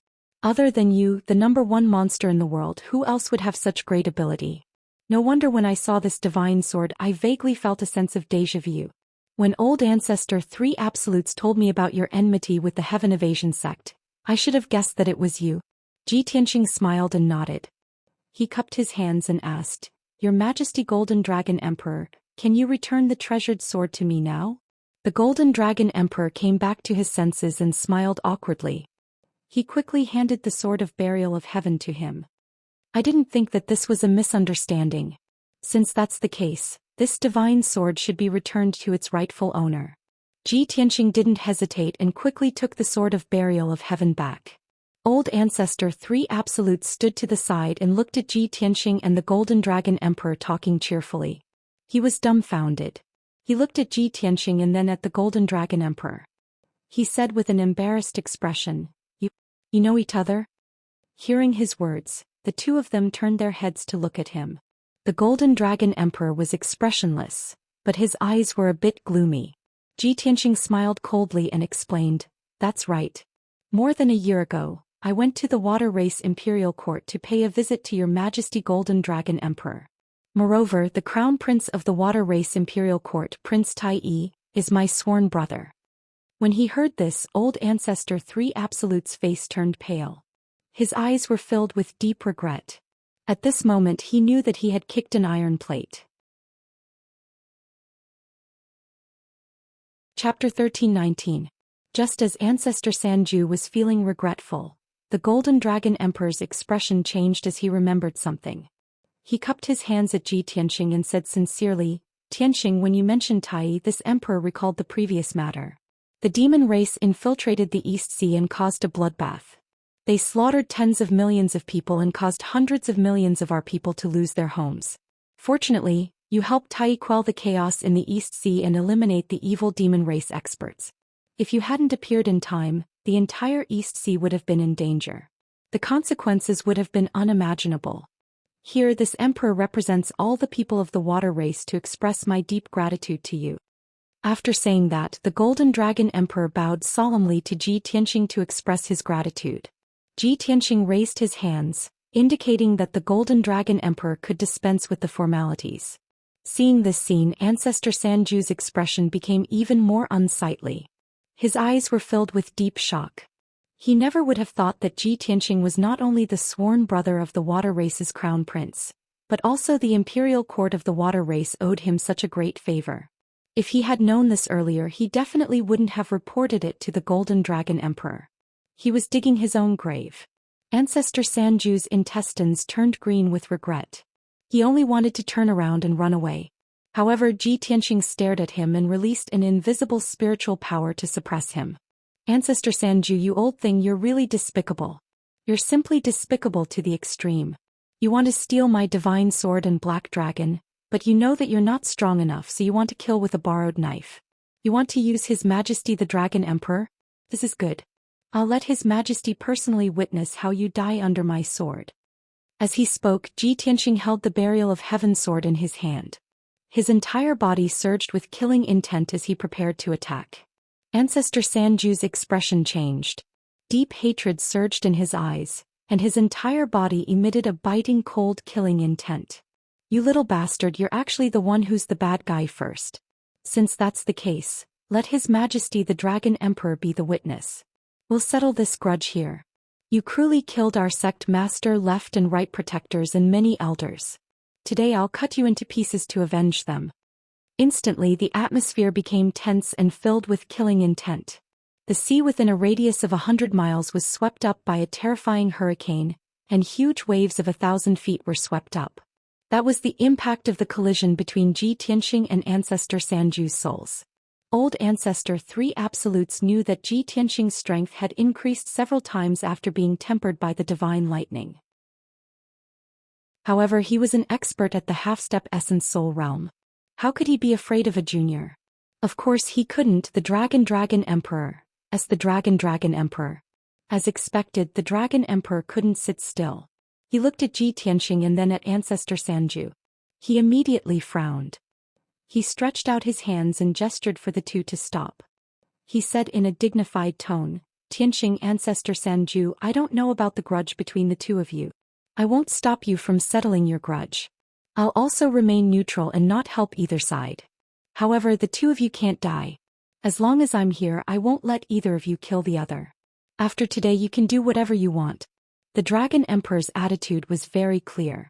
Ji Tianxing and ancestor Sanju could settle their grudge, but neither of them could be killed.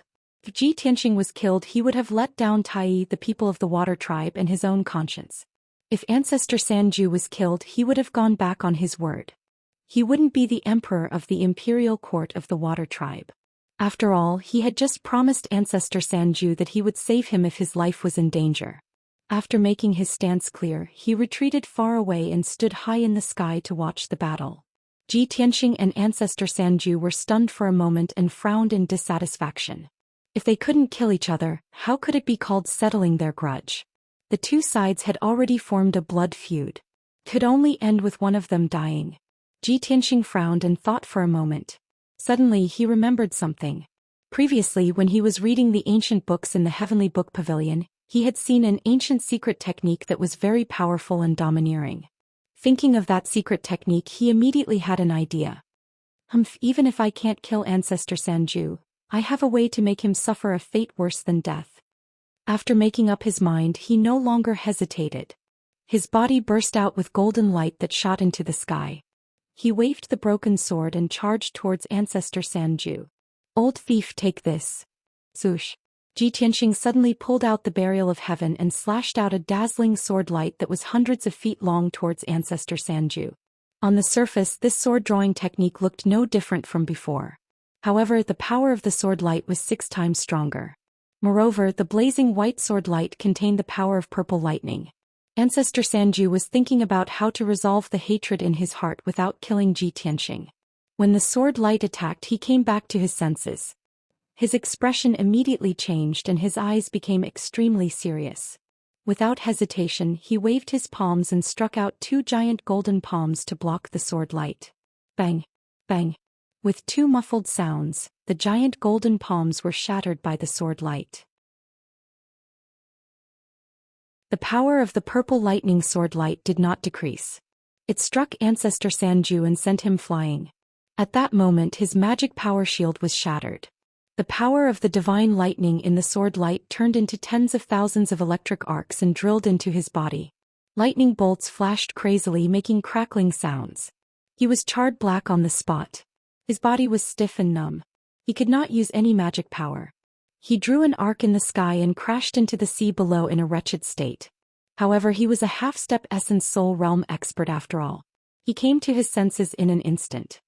His body emitted a dazzling golden light as he charged into the sky. That damned bastard. He really does control the power of lightning. Ancestor Sanju bellowed in shock.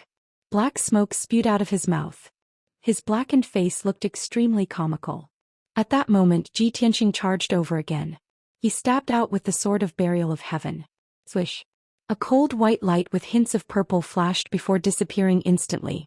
Ancestor Sanju had seen how terrifying this sword technique was and was already prepared. He hurriedly retreated and used all his strength to shrink his defense. He took out a superior-grade soul-level Dharma treasure and used it to block in front of him. It was a grayish-brown flag. It had all sorts of effects and magical uses. Its defense was impressive as well. However, when the cold light suddenly exploded, the flag was blown to pieces on the spot. It turned into countless shards that splattered everywhere. Boom! The dazzling cold light, wrapped in tens of thousands of bolts of purple lightning, exploded in the sky and affected a radius of several hundred kilometers. Ancestor Sanju was at the center of the explosion. He obviously suffered the most. He was blown away on the spot. Over a dozen cracks appeared on his body as blood spurted out. Chapter 1320. Patriarch 3 Absolute's heart was crumbling. 3 months ago he was the one who chased after Ji Tianxing and forced Ji Tianxing to enter the Nine Heavens platform. Back then Ji Tianxing was not his match at all and was trampled on by him. But now, in a short span of 3 months, the situation of both sides had reversed. Right from the start he was beaten back repeatedly by Ji Tianxing. He was in a sorry state and his injuries were miserable. Ji Tianxing only used 2 moves to beat him until he was covered in injuries and vomiting blood. His heart was filled with grief and fury, but he had to admit a fact. Ji Tianxing's combat strength had surpassed his in all aspects. Damned little bastard, how can your strength increase by 7 or 8 times in a short 3 months? This doesn't make sense, it's impossible. Patriarch 3 Absolutes charged into the sky once more, glaring at Ji Tianqing with bloodshot eyes and roaring hysterically. His body was pitch black and emitted smoke. With a shake of his body, black ash would scatter. 5 kilometers away, Ji Tianqing stood above the sea and stared at him coldly. He sneered. Nothing is impossible. Common sense is meant to be broken. Back then you chased me across half of the sinkhole and forced me here. Today I'll let you have a taste of fear and despair. With that, he unleashed 100% of his strength and swung his sword fiercely towards Patriarch 3 Absolutes, who was 5 kilometers away. Sword-wielding stance. The world was shocked when the sword was unleashed, sword chi spanning 30,000 kilometers. The burial of heaven slashed out a huge white sword light with hints of purple. It was 100,000 feet long and looked like a crescent moon. In that instant, the sea region was illuminated by a blinding white light. Clouds surged in the sky and the sun and moon lost their light. Huge waves surged on the surface of the sea. An incomparably domineering and sharp sword chi spread out in all directions, forming an invisible storm. That crescent-shaped sword light was terrifyingly powerful, causing people to tremble in fear. Old ancestor Sanju's pupils constricted as a deep sense of fear flashed through his eyes. Without any hesitation, he used his secret technique to block with all his might, hoping to neutralize this sword technique. Both of his hands were forming strange hand seals, drawing arcs of golden light in the air as he condensed the seals at the fastest speed possible.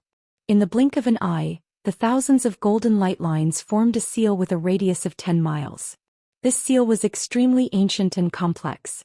Ordinary soul refinement realm experts wouldn't be able to understand it at all. When the seal was formed, Forefather 3 Extremes let out a thunderous roar, mountain-suppressing command. Immediately, the seal lit up with a dazzling golden light, condensing into a huge golden mountain with a radius of 10 miles, smashing down towards Ji Tianqing from the sky. Boom! The crescent-shaped sword light collided with the 10 miles golden mountain in the sky, creating a loud explosion that shook the heavens. The incomparably heavy and majestic golden mountain looked very majestic and its defensive power was super strong. However, this golden mountain only lasted for a moment before it was cut in half by the crescent-shaped sword light and shattered into pieces. Tens of thousands of golden fragments rained down from the sky, smashing into the sea below with a plop. The crescent-shaped sword light had already pierced through the sky and landed on Patriarch 3 Extremes. Bang! With a dull thud, Patriarch 3 Extremes was blown away once more as he vomited blood. A few more wounds appeared on his body, so deep that his bones could be seen. Blood constantly gushed out. His injuries had become even more wretched. He was now covered in wounds and blood, and his strength rapidly drained away. The violent power of lightning had already seeped through his body, passing through his charred skin and flesh to strike his meridians and bone marrow. In the blink of an eye, his meridians and bone marrow had been reduced to charcoal. As a result, his body was on the brink of destruction. Only his organs remained intact. No matter how furious and unwilling he was forced to accept reality. Right now he could only be trampled on by Ji Tianqing. If this continued, once Ji Tianqing used the fourth strike, his organs would be destroyed as well. His entire body would be destroyed. As a result, he could no longer care about his face and dignity. He immediately chose to flee. Swoosh! He unleashed all his strength and turned into a golden streak of light, flying away as quickly as he could. However, Ji Tianqing had expected him to flee. He had blocked the path ahead and waited for him. Soul Slash! Ji Tianqing roared coldly. He instantly released 7 soul magic swords and slashed at Patriarch 3 Extremes. The 7 soul magic swords were all dazzling white. They contained dense purple lightning and were surrounded by dazzling lightning. Whoosh whoosh whoosh whoosh. The 7 soul magic swords danced rapidly, sealing off an area of 5 kilometers and drowning out Patriarch 3 Extremes. Although there were only 7 soul magic swords, they transformed into tens of thousands of sword lights, weaving into a huge sword net and crazily attacking Patriarch 3 Extremes. The Golden Dragon Emperor could not see the scene inside the sword net, but he could hear muffled bangs and Patriarch 3 Extremes' miserable cries. Seeing this scene, he immediately frowned. His pupils constricted and a deep sense of shock surged from his eyes. Patriarch 3 Extremes has lived for 2,000 years. His strength has reached the half-step primordial soul realm. His cultivation is extremely profound and can be said to be invincible below the primordial soul realm. I really did not expect Ji Tianqing to be able to suppress him and trample on him so easily. This is too terrifying. Ji Tianqing is so young, yet he already has such a shocking strength. This kind of talent and aptitude is simply not seen in 10,000 years, and is rarely seen since ancient times.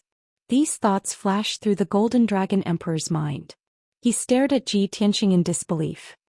In troubled times, such a peerless monster has appeared in the human race.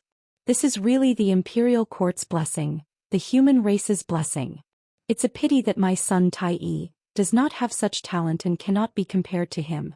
Otherwise I can be at ease. Thinking of this, the Golden Dragon Emperor's heart surged with envy and regret. If his son could be as monstrous as Ji Tianqing, he would not have to worry about leaving the East Sea. Even if he died in battle in the northern desert, he would have no regrets. The Golden Dragon Emperor's imagination ran wild for a while before he came back to his senses. He saw that the sword net flickering with lightning had not dissipated and was still strangling Patriarch 3 Extremes. However, Patriarch 3 Extremes was no longer breathing. Not even a scream could be heard. He suddenly woke up from a dream and his expression changed. Oh no, Patriarch 3 Extremes couldn't have been killed by Ji Tianqing, right? Thinking of this, he waved his palms without hesitation and struck out 2 golden dragon claws that blotted out the sky and the sun, grabbing at the huge sword net. Tianqing, stop. Although the sword net was extremely mysterious, it could not block the attack of a primordial soul supremacy. Crack. With a loud and clear sound, the 2 huge golden dragon claws tore the lightning sword net in half. Chapter 1321. Ji Tianqing was truly invincible below the primordial soul stage. Even a half-step primordial soul stage powerhouse like Patriarch Sanju was easily crushed and ravaged by him. However, he still did not know how far he was from a primordial soul stage powerhouse. Now the Golden Dragon Emperor had made his move. With a domineering and forceful stance, he directly tore apart the sword net formed by his spirit sword technique. He could clearly feel that unparalleled violent and ferocious power. It was like a huge mountain that could not be shaken. It was obvious that there was still a huge gap between him and a primordial soul stage powerhouse. There was an insurmountable gap between them. After a while, the sword light that covered the sky dissipated, and Patriarch Sanju's figure appeared. Seeing his miserable state, the Golden Dragon Emperor could not help but gasp. His expression also became somewhat complicated. Patriarch Sanju's injuries were simply too terrible.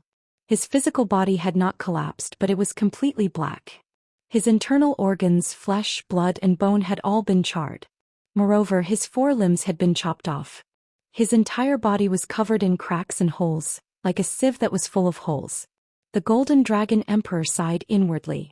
With such injuries, his physical body is equivalent to a pile of trash. It's better to just destroy it. He knew very well that once a half-step primordial soul stage powerhouse like Patriarch Sanju's physical body was destroyed, the consequences would be extremely severe. Even if Patriarch Sanju went into seclusion to recuperate for a few hundred years, he could still reform his physical body and recover to his peak strength. However, his martial arts foundation was damaged, and it was very likely that he would not be able to reach the primordial soul stage. There was no hope for him in this lifetime. At this moment, Patriarch Sanju's physical body gradually collapsed. With a whoosh, it split open and turned into a large cloud of black dust that scattered from the sky. His physical body was completely gone. Only a ball of white spirit light was left, floating in the air in a daze. After a momentary daze, he flew toward the Golden Dragon Emperor and yelled in a panicked voice, "Your Majesty, save me! Save me!" The spirit voice transmission spread out and reverberated on the surface of the sea. His voice was filled with fear and despair. Ji Tianqing, however, waved his hand and executed a secret capturing technique. With a giant golden palm, he grabbed old ancestor Sanju's soul. The Golden Dragon Emperor's expression changed drastically, and he hurriedly yelled, "Ji Tianqing, don't act rashly." As he spoke, he teleported before Ji Tianqing and stared at him with a dignified gaze. He growled, "I promised before that I would save Ancestor Sanju's life when he was in danger. This emperor is a man of his word. I will never go back on my word." Ji Tianqing nodded and revealed a playful smile as he said, "Your Majesty, how could I possibly allow you to be a person who betrays your trust? Don't worry, I won't kill old Ancestor 3 Absolutes. He won't die today either." Only then was the Golden Dragon Emperor reassured, and he nodded. "In that case you can release him." Ji Tianqing shook his head and his smile became even more playful. "I only promised not to kill him and I also guaranteed that he wouldn't die.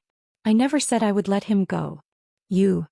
The Golden Dragon Emperor immediately frowned, and a bad premonition arose in his heart.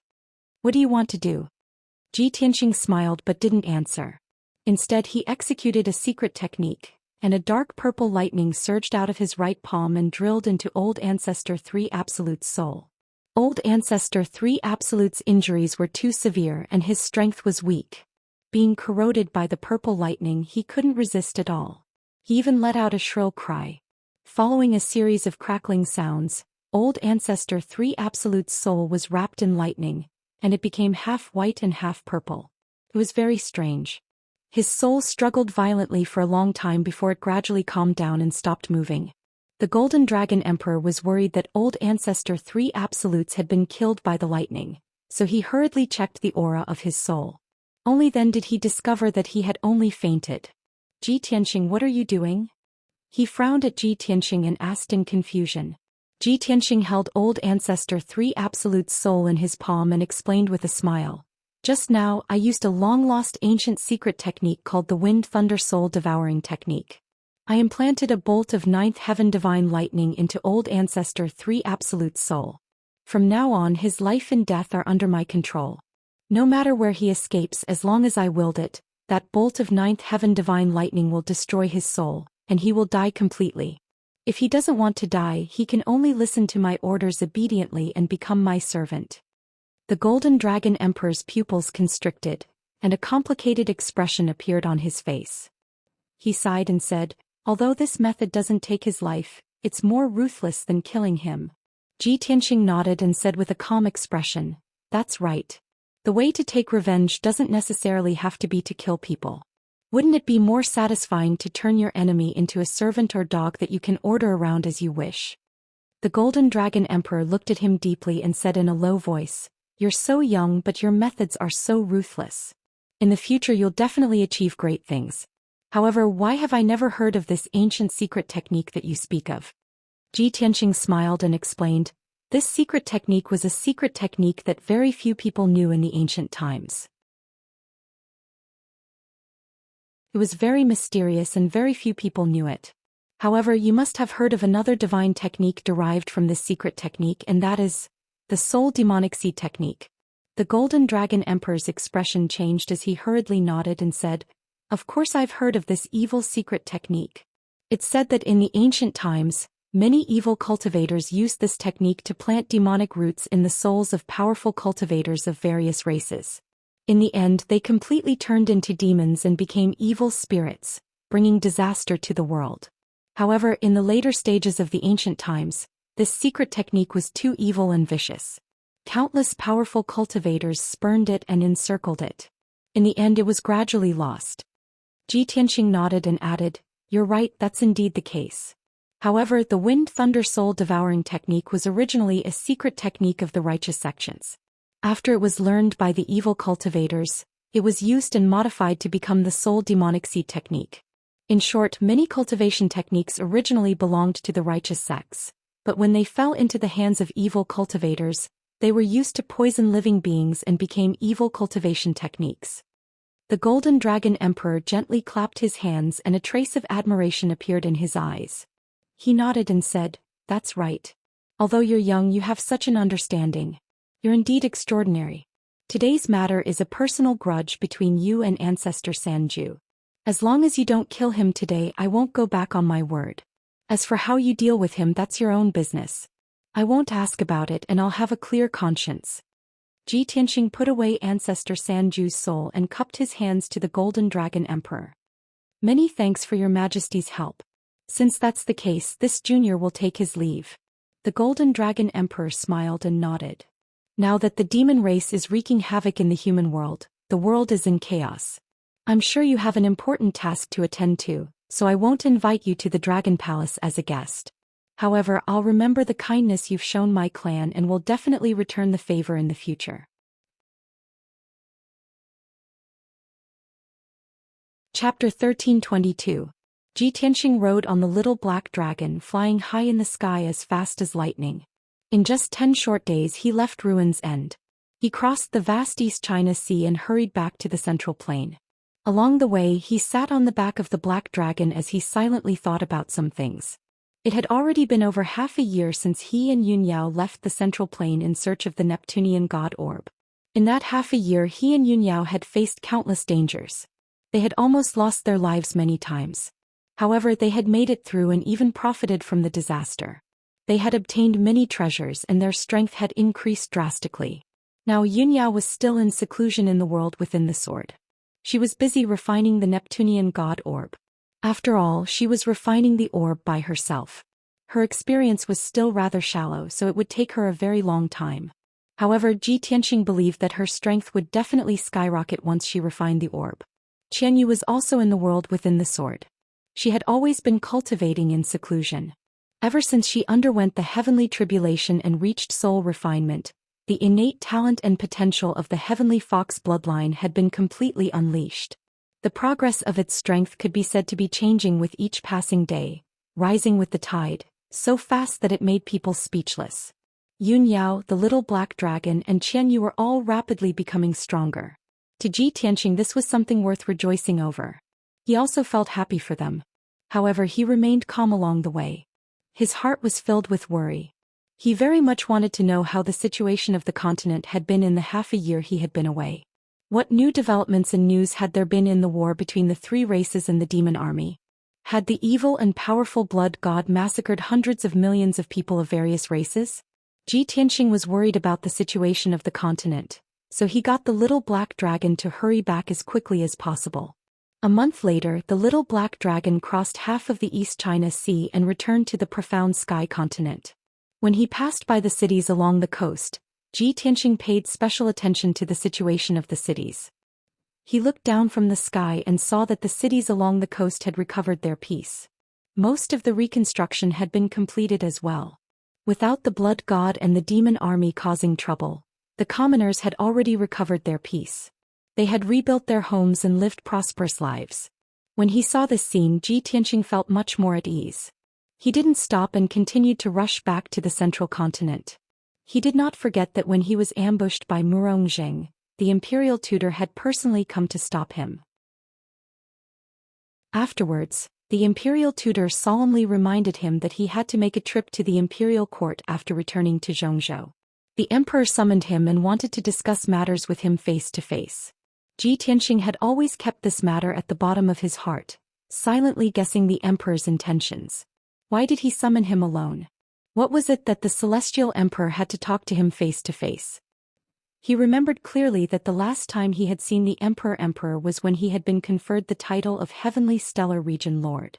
Other than this kind of major event, he usually did not interact with the emperor. For the emperor to have the imperial tutor deliver a message personally, this matter is definitely not a small one. It's definitely an important one. But there aren't many things between the emperor and I. Perhaps it has something to do with the son of heaven Long Yunxiao Kenshin or the demon race? Could it be that the emperor has summoned me back to the imperial court to have me lead an army to the northern border to resist the invasion of the demon race? Ji Tianxing secretly speculated for a long time. He felt that all of these guesses were possible, but he could not be sure what this matter was. 1 month later, Ji Tianxing returned to the central continent. On this evening, the setting sun illuminated half the sky with its golden afterglow. Ji Tianxing rode the black dragon to the heavenly mountain range where the imperial court was located. The most majestic peak in the mountain range was Heaven Connecting Peak. Half of it was obscured by the setting sun while the other half was obscured by white clouds. The palaces and buildings on the summit were faintly discernible in the clouds, and they were even covered in a layer of divine golden light. Ji Tianxing returned the black dragon to the sword world and landed alone halfway up the mountain. After more than 2 years, he had once more come to the imperial court of the human race. Even though he was now very strong and his horizons were much broader than before, he still maintained a reverence for the majestic aura of the imperial court. He showed the Region Lord's golden seal to the guards before being allowed to enter the imperial court. Then he followed the wide and straight divine path all the way to the summit. Not long after, he arrived at the summit and explained his purpose to the guards guarding the imperial court. The guard commander did not dare to delay. He hurriedly led him across the square and into the palace of heaven and earth. The sacred and dignified palace of heaven and earth was full of hidden sentries. The defense was very tight. The guard commander led Ji Tianxing to the imperial emperor's imperial study. He bowed and took his leave. Ji Tianxing tidied up his appearance before reporting in a loud voice. Region Lord Ji Tianxing of Tianshan has an audience with His Majesty the Imperial Emperor. In the spacious, bright, exquisite and elegant study, a wisp of sunset passed through the window and shone on the jade floor, bringing a trace of warmth to the solemn and dignified study. There were several thick piles of memorials and official documents on the large purple jade table with dragon patterns. A simple and mysterious bronze incense burner was emitting green smoke in spirals. It emitted the fragrance of purple wood and jade sandalwood, making one's soul feel refreshed. The imperial emperor, who was wearing a golden dragon robe and a purple gold dragon jade crown, was sitting in front of the purple jade table. He was holding a memorial in his hand and frowning in deep thought. His body was tall and his appearance was dignified. Between his brows, there was a righteous aura that could accommodate heaven and earth. Suddenly he heard a voice outside the study. His thoughts were immediately interrupted and he put down the memorial in his hand. Ji Tianxing? Why did this brat take so long to come back? The imperial emperor muttered in a low voice. He frowned slightly and seemed to be a little dissatisfied. But his brows quickly relaxed and his expression returned to normal. He said in a low and dignified voice, "Come in." Ji Tianxing, who was waiting outside, heard the imperial emperor's voice and pushed the door open to enter. He walked to the middle of the study and stood still. He bowed solemnly and paid his respects to the imperial emperor. Subordinate Ji Tianxing pays his respects to the imperial emperor. The imperial emperor did not answer immediately. He looked at him calmly and sized him up with a deep gaze. In just a moment the imperial emperor saw the changes in him. He was completely different from 2 years ago. Not only was his aura stronger, but he also had the confidence and dominance of an expert. There was also a vast and mysterious aura. Moreover, the imperial emperor could clearly see that his strength had reached the 7th level of the spirit refinement realm. His dermic powers and divine spirit aura were comparable to a half-step essence soul realm cultivator. The imperial emperor was used to seeing great storms in his life. His temperament was like a deep well, calm and unperturbed. But now that he saw such a huge change in Ji Tianxing, his eyes widened.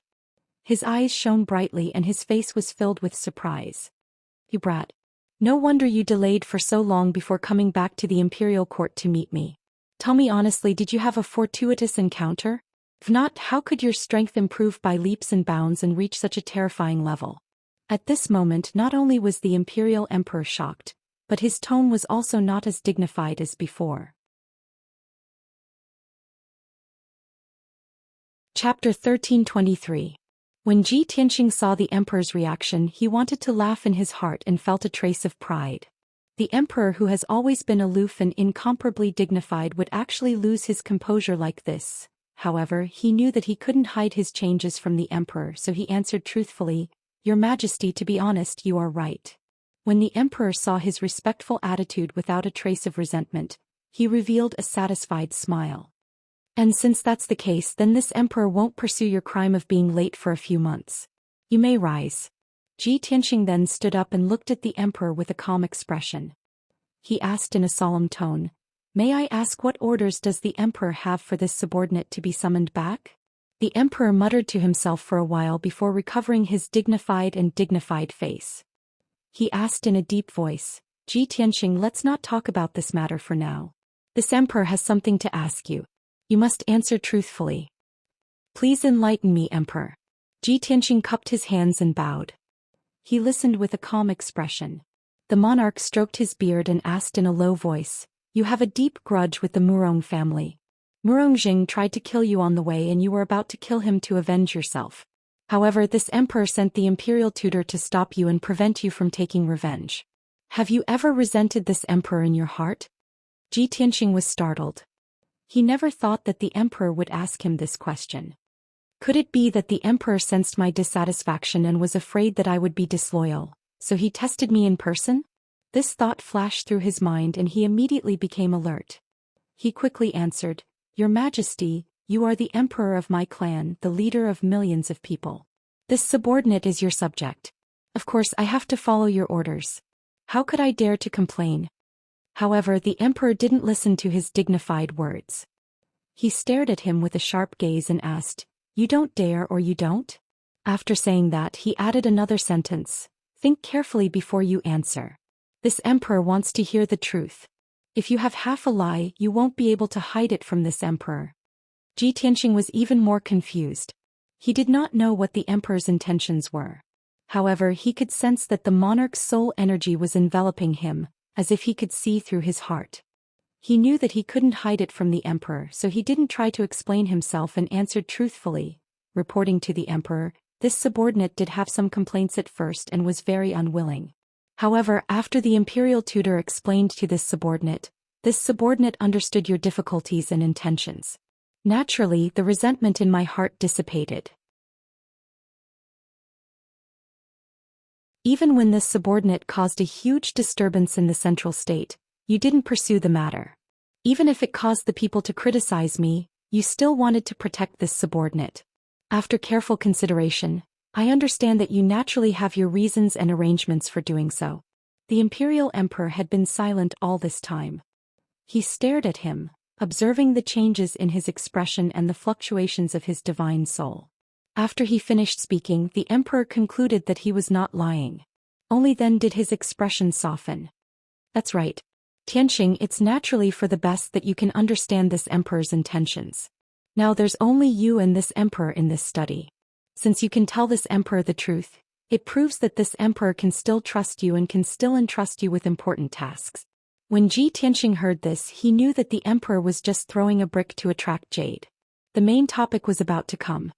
He cupped his hands and took the initiative to say, "As the Tianxin region lord, this subordinate should serve the people.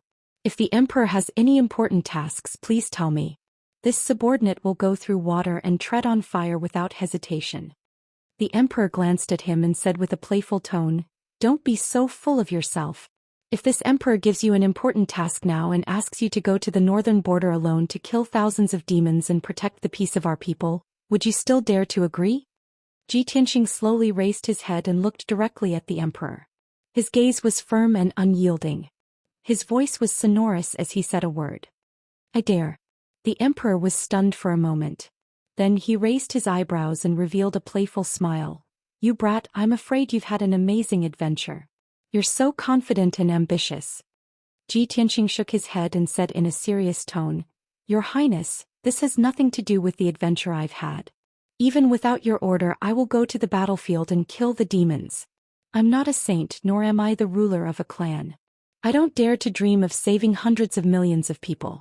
But this subordinate has a blood feud with the demons. I will never let them go."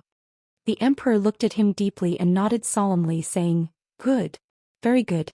Tianxing, I'm very pleased that you're so determined. However, the important task I'm going to give you today is not for you to go to the battlefield to kill the demons. You're the #1 genius of our clan, the most powerful person in the past 1,000 years. It's a waste to let you go to the battlefield to fight." Ji Tianxing's expression changed. He frowned slightly and asked, "May I ask what you want me to do, Emperor?" "Go to a place and get an item." The emperor showed a serious and solemn expression and said in a vigorous tone, "A clan protection divine weapon." "Get a clan protection divine weapon?" Ji Tianxing was even more confused. He said in disbelief, "What clan protection divine weapon? How do I get it?" The emperor raised his hand and signaled him not to be anxious. He said in a neither fast nor slow tone, "Regarding this matter, I'll first tell you a story from the past. 10,000 years ago, in the Vermilion Bird Mountain Range in the south, there was an earth-shattering volcanic eruption. Endless fire covered tens of thousands of miles and dyed half the sky red. The tens of thousands of mountains in the Vermilion Bird Mountain Range turned into a sea of fire and scorched earth. Hundreds of thousands of people died because of this. Our clan's imperial court sent elite experts to the Vermilion Bird Mountain Range to investigate the situation. After half a year, they finally found the shocking secret hidden in the depths of the Vermilion Bird Mountain Range. But after those experts entered the depths of the ground, none of them survived. They all died. This matter shocked the imperial court. The current emperor brought the empress and personally went to the Vermilion Bird Mountain Range to investigate the reason. In the end, the emperor brought back a top primordial soul-level Dharma treasure from the depths of the Vermilion Bird Mountain Range. This item came from the ancient times and was refined by an ancient almighty. It has the power to burn the world. It's called the Celestial Godfire Cauldron. Hearing this, Ji Tianxing vaguely understood the emperor's meaning. He was instantly filled with curiosity and anticipation for the Celestial Godfire Cauldron. He didn't interrupt the emperor and continued to listen carefully. This cauldron can be called a peerless divine weapon. It's hidden in the depths of the Vermilion Bird Mountain Range. Because of its age, the power imbalance caused the volcano to erupt. In order to obtain that divine weapon, the empress was severely injured. After returning to the imperial court, she died in less than 100 years.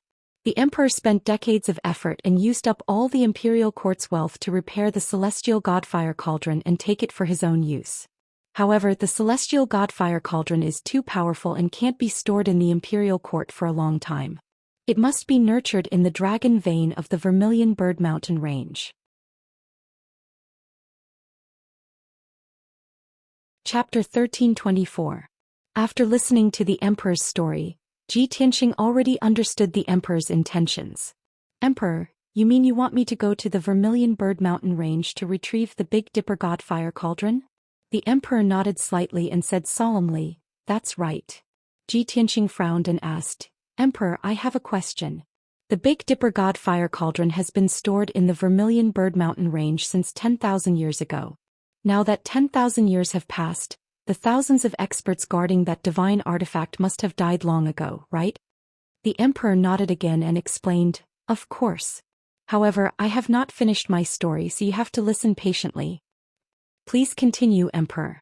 Ji Tianxing was stunned for a moment before he quickly cupped his hands and continued to listen. The emperor continued, those thousands of experts have been guarding the Vermilion Bird Mountain Range to protect the Big Dipper Godfire Cauldron. However, after the news was leaked, all the experts in the world knew about it, especially the experts of the demon race. They schemed to snatch the Big Dipper Godfire Cauldron. After all, the Big Dipper Godfire Cauldron was an ancient divine artifact with extremely strong and ferocious power. It was the nemesis of the demon race. Countless experts fought against the invaders in order to protect the Big Dipper Godfire Cauldron and eventually died. The imperial court constantly sent out reinforcements, and generations of imperial court generals rushed to the Vermilion Bird Mountain Range. Until 1,000 years ago, when the demon race invaded, the ancient demon emperor sneaked into middle ground and massacred my people. I ordered the generals guarding the Vermilion Bird Mountain Range to retrieve the Big Dipper Godfire Cauldron and escort it to the imperial court. I wanted to borrow the power of the Big Dipper Godfire Cauldron to deal with the ancient demon emperor and get rid of the demon venomous insects. However, hundreds of generals and experts were intercepted by several demon marshals while escorting the Big Dipper Godfire Cauldron, and almost all of them died. Fortunately, I arrived in time to protect the Big Dipper Godfire Cauldron and used the power of the Big Dipper Godfire Cauldron to kill several demon marshals and suppress the demon venomous insects. I'm sure you know what happened after that. I asked Kenshin for help. Kenshin chased after the ancient demon emperor and sealed him in Tianjin region. Hearing this emperor's words, the Dipper Godfire Cauldron of the emperor had Big Dipper Godfire Cauldron the emperor. And he continued to listen to the emperor's Dipper God Cauldron. The generals guards to the Big Dipper, all the Dipper mountain ranges Dipper the Big God Cauldron. On Big S Dipper God Dipper God. All of the guards have been sacrificed, so I sent a few of my trusted subordinates to be stationed in the Vermilion Bird Mountain Range. In order to deceive the public and in consideration of the long term, I ordered them to create a sect that will forever guard Sunless Peak and protect the heavenly Dipper Godfire Cauldron for generations. Now 1,000 years had passed. That sect was living in seclusion and it was secretly reproducing and developing. It had already become a powerful force under the imperial court. The sect master has changed twice. but the secret of the Big Dipper God Fire Cauldron is no longer known to the world, becoming an unsolved mystery. Ji Tianxing was surprised when he heard this. He nodded and praised, "Emperor, you are indeed meticulous. You plan ahead. This method is really unexpected. If a large number of generals are stationed at the Big Dipper God Fire Cauldron, everyone in the world knows that it is where the Big Dipper God Fire Cauldron is. But if it is a hidden sect, it can deceive people and successfully protect the secret of the Big Dipper God Fire Cauldron." The emperor revealed a gratified smile and nodded. "That's right. The Big Dipper God Fire Cauldron is the Imperial Court's clan-guarding divine artifact. It can suppress the demon race and protect our people. How can it be lost? I have already inherited the Imperial Court's clan-guarding divine artifact, the human sovereign sword. I can no longer sacrifice my divine soul to the Big Dipper God Fire Cauldron and refine it into a life-guarding divine artifact. I have long planned to bestow the Big Dipper God Fire Cauldron to Xiao after he reaches the soul refinement realm and let him control this divine artifact. It's just that at present, the fiend race army is sweeping the world once more, wantonly attacking the various races. Troubled times have already arrived.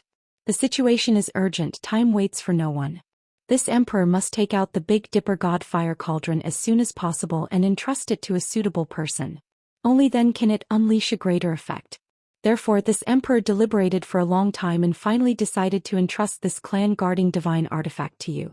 Let you wield the Big Dipper God Fire Cauldron and resist the fiend race's invasion. But you have to personally head to the Vermilion Bird Mountain Range's Sunless Peak and personally take out the Big Dipper God Fire Cauldron. Only then can you obtain the divine cauldron's recognition." Ji Tianxing finally understood everything and knew the whole story. "I didn't expect that I unintentionally snatched the divine artifact that should have belonged to Long Yunxiao again. If this guy knew, he wouldn't bear a grudge against me, right?" This thought flashed across in his mind, and he could not resist somewhat wanting to laugh. But this matter was the emperor's decision. He naturally had to abide by the decree. Even if Long Yunxiao had any complaints, he could only blame it on the emperor and not on him. Collecting his thoughts, he bowed with a solemn expression and cupped his hands to the emperor. "Thank you, Emperor, for bestowing me with the Big Dipper God Fire Cauldron. If I wield the Big Dipper God Fire Cauldron, I will definitely protect my people and territory with my life and fight the fiend race to the end." The emperor nodded with satisfaction and said in a deep voice, "Here is a map of the Vermilion Bird Mountain Range. Take it and follow the map to find Sunless Peak. In addition, this emperor has already written a decree. Take it with you. When you reach the divine hidden sect, pass this decree to the sect master. She will naturally know what to do." With that, the emperor waved his big sleeve and shot out a ball of gentle golden light that flew in front of Ji Tianxing. Ji Tianxing reached out to take a look and saw that there were two scrolls in the golden light. The white scroll was the map, and the golden scroll was the emperor's decree. "Tianxing, time is of the essence. Leave for the Vermilion Bird Mountain Range as soon as possible and retrieve the Big Dipper God Fire Cauldron as soon as possible. This emperor will be waiting for your good news in the imperial court. I hope everything goes well for you." Ji Tianxing did not say anything more and quickly put away the map and the decree. He cupped his hands and bowed. Tianxing obeys the emperor's order. After bowing, he turned around and left the imperial study. After he left, the emperor pondered for a long time in silence before he continued to review official documents and deal with important military matters.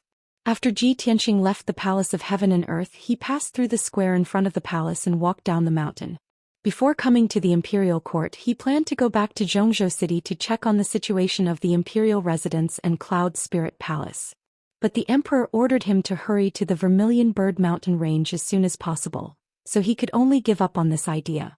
Swoosh. After leaving the imperial court, he rode the black dragon into the sky and rushed to the Vermilion Bird Mountain Range as fast as lightning. On the way, he calmed down and carefully recalled the emperor's words. Vermilion Bird Mountain Range, Sunless Peak, Hidden God Sect. Why do I have a sense of déjà vu when I heard these names before? He muttered the three words Divine Hidden Sect, and frowned for a long time before he finally remembered.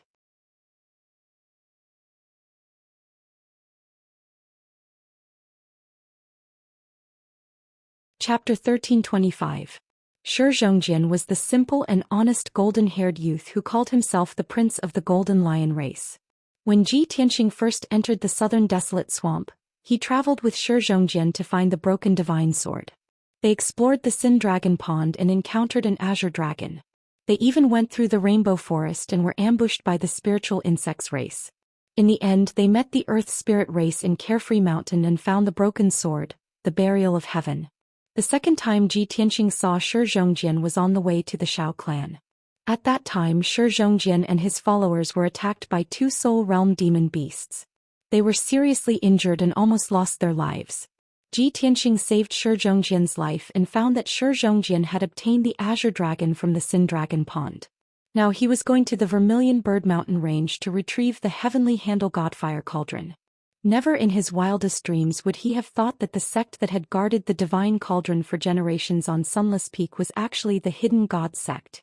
This is too much of a coincidence. If this Hidden God sect is Shi Zhongjian's Hidden God sect, then I will definitely be able to see him again. Ji Tianxing muttered to himself.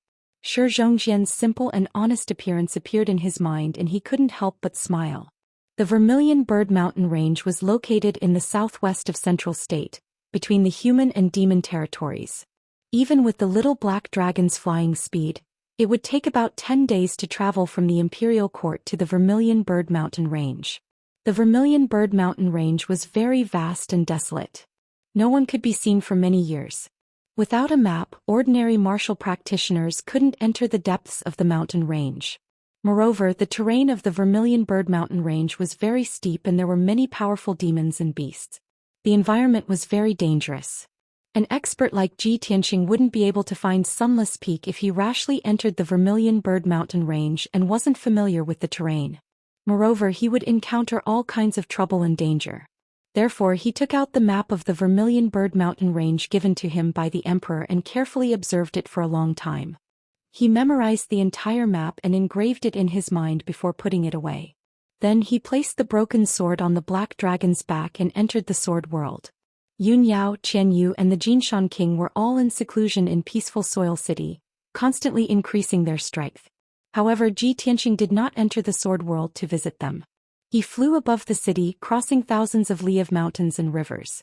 He arrived at the depths of the vast mountain range and stopped above a valley. This was a deep valley with a radius of 200 miles. The valley was filled with all kinds of strange flowers and plants and a dense forest. In the middle of the valley stood an ancient dark green tree that was thousands of feet tall, like a giant peak. This ancient tree was incomparably huge. It was at least 300 feet thick. At first glance, one could tell that it was a spirit tree that had lived for thousands of years. Hundreds of thousands of branches extended from the treetop that was thousands of feet tall, and it was covered with green and translucent leaves. The vast canopy of the trees covered the entire valley within a radius of 200 miles.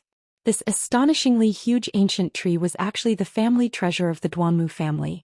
It was a high-grade soul-level magic treasure, the Azure Light Treasure Tree. Ever since Ji Tianxing killed Duanmu Huang and obtained the Azure Light Treasure Tree, he rarely used this magic treasure. He only used it for healing. As his strength increased, the chances of him using the Azure Light Treasure Tree became fewer and fewer. But now the Azure Light Treasure Tree had a new use and effect. Because it had become Forefather Sanju's main body. More than a month ago, Ji Tianxing used the Wind Thunder Soul Devouring technique to control Forefather Sanju's soul, turning him into a slave. Unfortunately, Forefather Sanju's physical body had been destroyed, and only his soul was left. He could not unleash much power. If Forefather Sanju went into seclusion to recuperate and reform his physical body, it would take at least a few hundred years. This was obviously not realistic. Therefore, Ji Tianxing had a sudden idea to merge Forefather Sanju's soul with the Azure Light Treasure Tree. This way, Forefather Sanju would be able to possess his main body and recover his strength in a short period of time.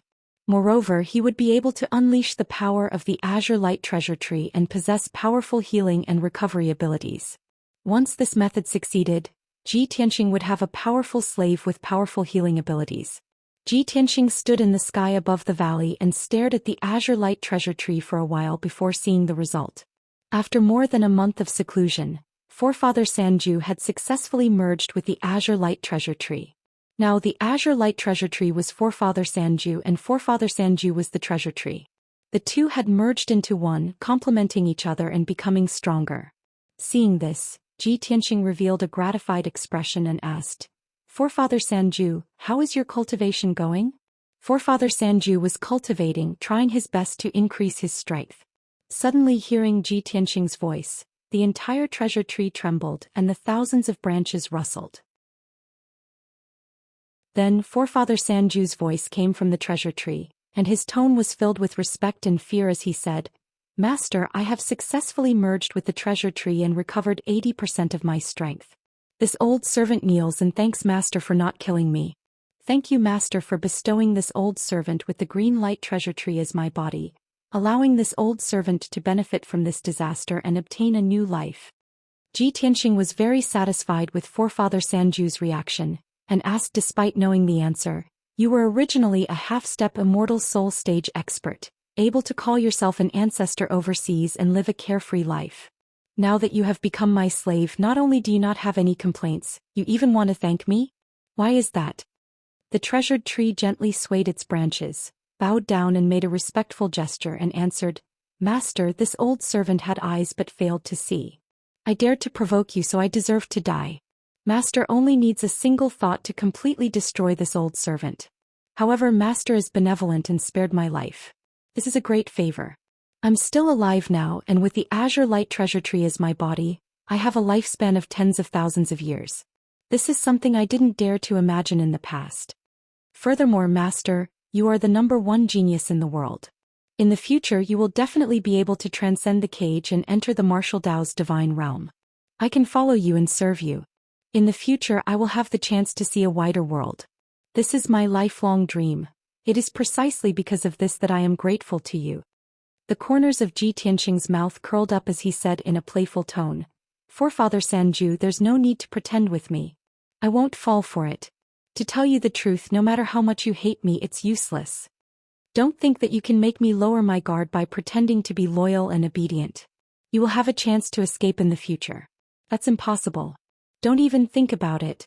As long as my soul isn't destroyed, I can detonate the divine lightning with a thought and destroy your soul. Don't dream of dispelling that divine lightning unless you can reach the 9th tribulation realm. However, with me around, as long as I'm unwilling, you will never be able to reach that realm. Therefore, if you are smart enough, stay by my side obediently and be a loyal lackey."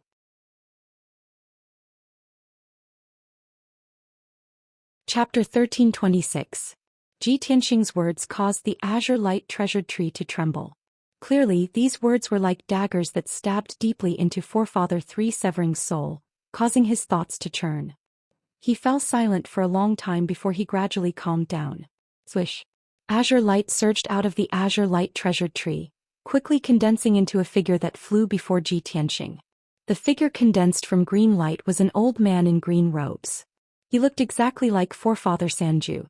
Although he was tall and burly, his aura was extremely gentle and reserved, just like an old butler. He bowed respectfully, then said to Ji Tianxing, "Master, thank you for telling me the truth and dispelling those unrealistic fantasies of mine. Don't worry, Master, I understand your intentions. I won't dare to be disloyal in the future and will be absolutely loyal to you." Ji Tianxing glanced at him. Seeing the calmness after despair in his eyes, he nodded in satisfaction. "It's good that you understand. In the past you were Forefather Severing of the Heaven Evasion sect. Although you were domineering, you were shackled at the soul refinement realm and would never be able to reach the soul refinement realm. Now you've fused with the azure light treasured tree and become my servant. To you this is not only an unforeseen event, but also a fortuitous opportunity and fortune." Forefather Severing nodded and said emotionally, "Everything that has happened in the past few months has been like a dream to me. I'll just treat it as a rebirth. From today onwards, I'm no longer Forefather Severing. I'm just an old servant by your side. Don't call me Forefather Severing. Just call me a San." "San?" Ji Tianxing raised an eyebrow and looked at him strangely. Forefather Severing nodded calmly and explained, "I've been an orphan since I was young. I was adopted by my master and brought to the Heaven Evasion sect to cultivate. After I became famous, I called myself Swordsman Severing. 1,000 years later, I became Forefather Severing." Ji Tianxing waved his hand, indicating that he didn't need to say anything more. Okay, then I'll call you Asan from now on. You can recuperate here. I'll call you when I need you. With that he turned around and left. Farewell, master. Forefather Three Absolutes stood in the air above the valley and bowed respectfully, sending him off with his eyes. In the blink of an eye, 10 days had passed. That evening, Tianxing entered the depths of the Vermilion Bird Mountain Range and arrived at Sunless Peak. Looking down from high up in the sky, one could only see steep and lofty mountain ranges all around them. There was no end to them. A few enormous and majestic mountain ranges lay quietly on the ground like enormous dark brown dragons, bathing in the light of the setting sun. In the mountain range there were many towering peaks that were thousands of feet tall, emitting an ancient aura. Tianxing didn't know how long this mountain range had existed. However, judging from the degree of weathering of the rocks in the mountain range, at least tens of thousands of years had passed. The strange thing was that the temperature in the Vermilion Bird Mountain Range was very high. The closer one got to the depths of the mountain range, the hotter the air became. Especially near Sunless Peak, the air fluctuated invisibly, emitting a terrifyingly high temperature. Cultivators below the Sky Origin realm couldn't stay in this area at all. If they stayed any longer, they would be roasted into charcoal. Of course, the mountain range in all directions was barren, and not a drop of water could be seen. All the mountain ranges and the ground were charred black. There were even dark red lava flowing in some low-lying valleys. There were also many mountain peaks that were emitting black smoke, and one could vaguely see flames flickering. Before Tianxing came, the emperor had briefly introduced that there was a huge volcano hidden in the center of the Vermilion Bird Mountain Range. Under Sunless Peak, there was a vast sea of lava hidden deep underground. Tianxing didn't know why this mountain range was called the Vermilion Bird Mountain Range. However, he knew that this was a world of fire and the surrounding mountains were all called Flaming Mountains. Among the many mountain peaks, there was one that was the most majestic and tall. It was the Sunless Peak in front of him. It was 2,000 feet tall, covered an area of 400 miles and was indomitable. There were no buildings at the foot of the mountain, and it didn't have a plaza like ordinary sections. It was surrounded by deep valleys and mountain streams, and there was only a mountain gate at the waist of the mountain. The mountain gate wasn't big, only 10 feet tall and 10 feet wide. It looked small and low-key. However, there was a stone tablet beside the mountain gate that was engraved with the words Hidden God Sect in dark gold. The writing was like dragons and snakes, and it was majestic. Behind the mountain gate, there was a 5-step wide black stone staircase that zigzagged and extended to the peak of the mountain. On the peak of the mountain, there was a flat land with a radius of a few dozen miles. There were a dozen palaces and courtyards, and they were all very simple and unadorned. Looking from afar, those palaces and courtyards didn't look splendid and dazzling, and they didn't have a sacred and honorable aura. In general, the Hidden God Sect looked very low-key, simple and weathered, just like an ordinary second-rate sect, and not like a grand and magnificent top sect. Tianxing looked at Sunless Peak from top to bottom and saw some clues. He revealed a playful smile. The Hidden God Sect hid so deeply and kept such a low profile. It is indeed a wise move. Even if the experts of the various races are looking for the Divine Cauldron, they wouldn't care about the Hidden God Sect, and they wouldn't associate the Divine Cauldron with this ordinary sect. He secretly admired the people of the Hidden God Sect for their wisdom and forbearance. Swish. He put the little black dragon into the sword world and descended from the sky, landing outside the mountain gate at the waist of the mountain. Then a green light flashed beside him and an old man wearing a green robe appeared. It was Old Ancestor Sanju. Old Ancestor Sanju obediently followed behind him and walked towards the mountain gate of the Hidden God Sect. It was empty outside the mountain gate and there was even a layer of dust on the ground. When Tianxing walked to the foot of the mountain gate, a sloppy old man wearing a gray robe and carrying a wine gourd walked out of a stone house at the side. This old man's body was stooped and his long hair was messy and tangled. His gray robe was also greasy and tattered. He carried a green-skinned gourd in his hand, and his whole body reeked of alcohol. His nose was also red and he looked exactly like an old drunkard. "Hey, kid, stop right there." The old drunkard carried the wine gourd and his figure flashed in front of Tianxing, blocking his way. His footsteps were a little staggered and his body swayed as he walked a few steps. He sized up Tianxing with his eyes and then shouted, "Kid, what are you doing?" Why are you trespassing on Sunless Peak? Without waiting for Ji Tianxing to speak, old ancestor Sanju took 2 steps forward and shouted with a dignified voice, "Impudent! You sloppy old drunkard, how dare you be disrespectful to my master? My master is the Honorable Heavenly Stellar Region Lord, and he came to the Hidden God sect on the orders of the human race's emperor to discuss important matters. Why aren't you moving out of the way? If you delay the important matters, how can you bear the responsibility?" Old ancestor Sanju's voice was stern, and as he spoke he released an invisible divine soul aura that suppressed the old drunkard.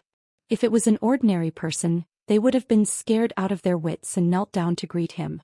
But that old drunkard only quivered and immediately sobered up, his eyes becoming deep and bright.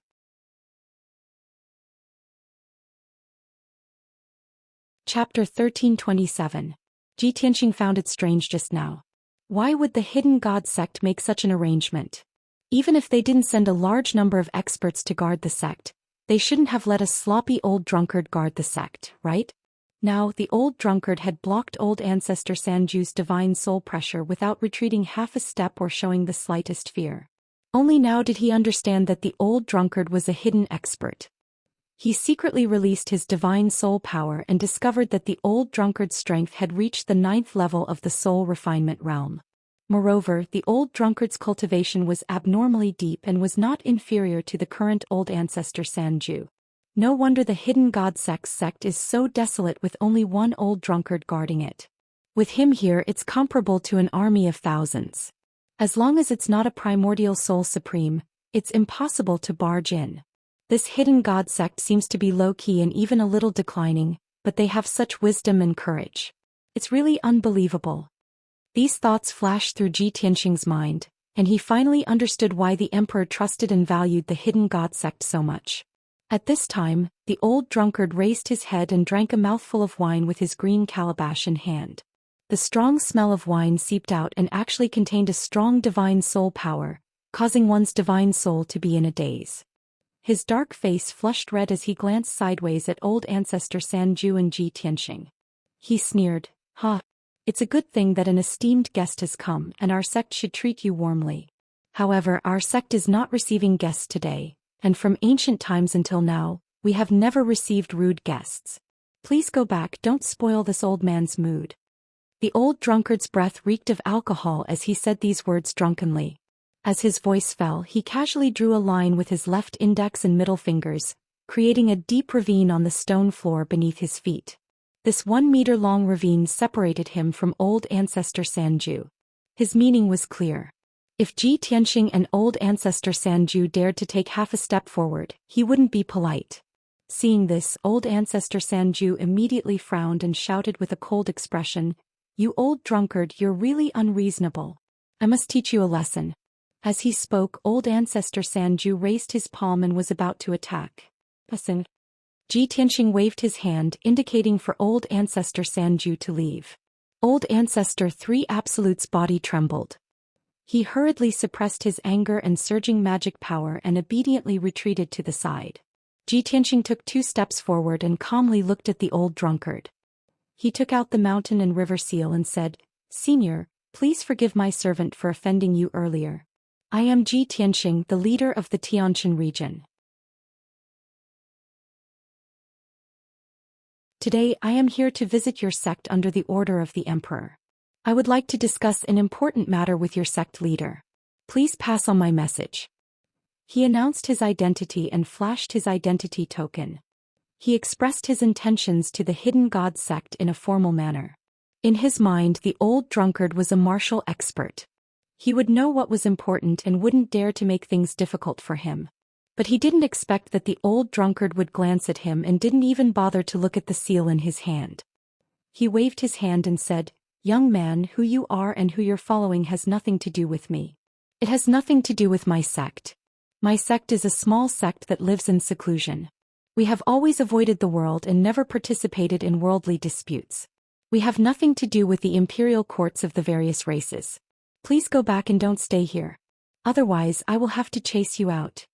Ji Tianxing immediately frowned and stared into the old drunkard's eyes. He asked in a deep voice, "Senior, are you serious? You have to consider the consequences. The old drunkard glanced at him and drank a mouthful of wine. He sneered mockingly, "Are you threatening me? Ah, young people nowadays are so arrogant and lawless." Finished speaking, he carried his wine gourd and staggered back into the sect. He returned to his stone house and lay down. At this damned old drunkard. Old Ancestor 3 Absolutes was so angry that his face turned ashen. He frowned and was about to chase after the old drunkard. Ji Tianxing waved his hand. Only then did he stop and retreat. He looked at Ji Tianxing with a puzzled expression and asked, "Master, is this old drunkard's brain muddled? Or is he pretending to be muddle-headed? Does he dare to disobey the orders of the imperial court?" Ji Tianxing frowned and thought for a moment. He shook his head and said, "When he said those words just now, I saw that his eyes were clear and his soul fluctuations were normal. He didn't seem to be lying. This means that this old drunkard probably doesn't know." Old Ancestor 3 Absolutes was even more puzzled and asked back, "Even if the hidden god sect is deliberately hiding it, the old drunkard is a top expert. How could he not know about the relationship between the hidden god sect and the imperial court?" Ji Tianxing said calmly, "Not necessarily. This old drunkard is just a gatekeeper, not an elder or sect master of the hidden god sect. It's possible that he doesn't know." Old Ancestor 3 Absolutes thought for a moment and felt that it made sense. He couldn't help but ask, if a gatekeeper is so strong, how strong is the hidden god sect? Could it be that they have a primordial spirit realm expert overseeing them? That's possible. Ji Tianxing nodded. Old Ancestor 3 Absolutes thought for a moment and asked, "Master, what do you plan to do?" "You don't know who the sect master of the hidden god sect is and you can't contact him. Are we going to be stopped by the old drunkard and have to wait here?" Ji Tianxing shook his head and showed a playful smile, saying, "There's no need for that. I have my ways." After saying this, he rummaged through his interspatial ring for a while and quickly found a communication jade slip. He inputted a message into the communication jade slip and released the jade slip. Whoosh! The jade slip turned into a stream of light and flew into the sky, immediately disappearing. Old Ancestor 3 Absolutes saw this and asked doubtfully, "Master, what are you?" Ji Tianxing smiled and explained, "A long time ago I met an upright and brave young man who happened to be a disciple of the hidden god sect. When I went to the Shao clan and saved his life on the way, he gave me 2 communication jade slips and told me to contact him in the future. It just so happened that they came in handy today." Old Ancestor 3 Absolutes came to a realization and silently stood to the side, not saying anything more. The two waited for 100 breaths of time at the mountain gate before they saw a dazzling light of true essence on the mountain peak. In the next moment, a young man in white robes, riding a 1,000-meter-long dark gray flood dragon, charged over at lightning speed. Whoosh! In a short 2 breaths of time, the gray flood dragon rushed to the mountain gate and stopped in front of Ji Tianxing and Old Ancestor 3 Absolutes. The violent wind brought by the flood dragon blew the sand and stones under the mountain gate, and dust filled the sky. The white-robed young man didn't care at all.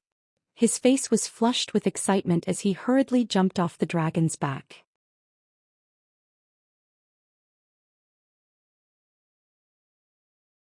Chapter 1328.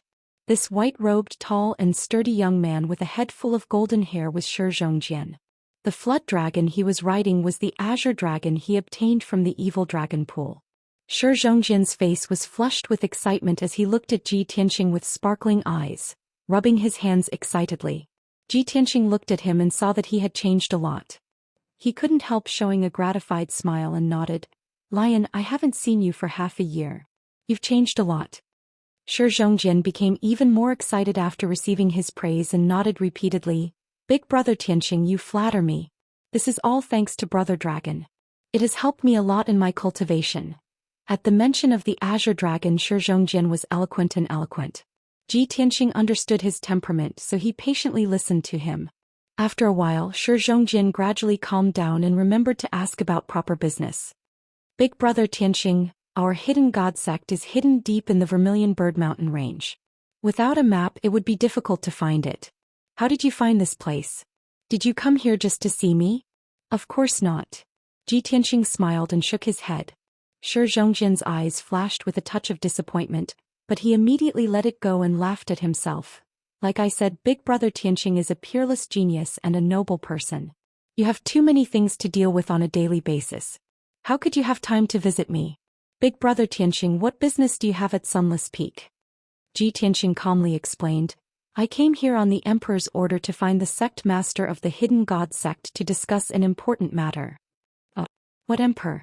Shi Zhongjin frowned and scratched his head, asking doubtfully, why did the Emperor ask you to find our sect master?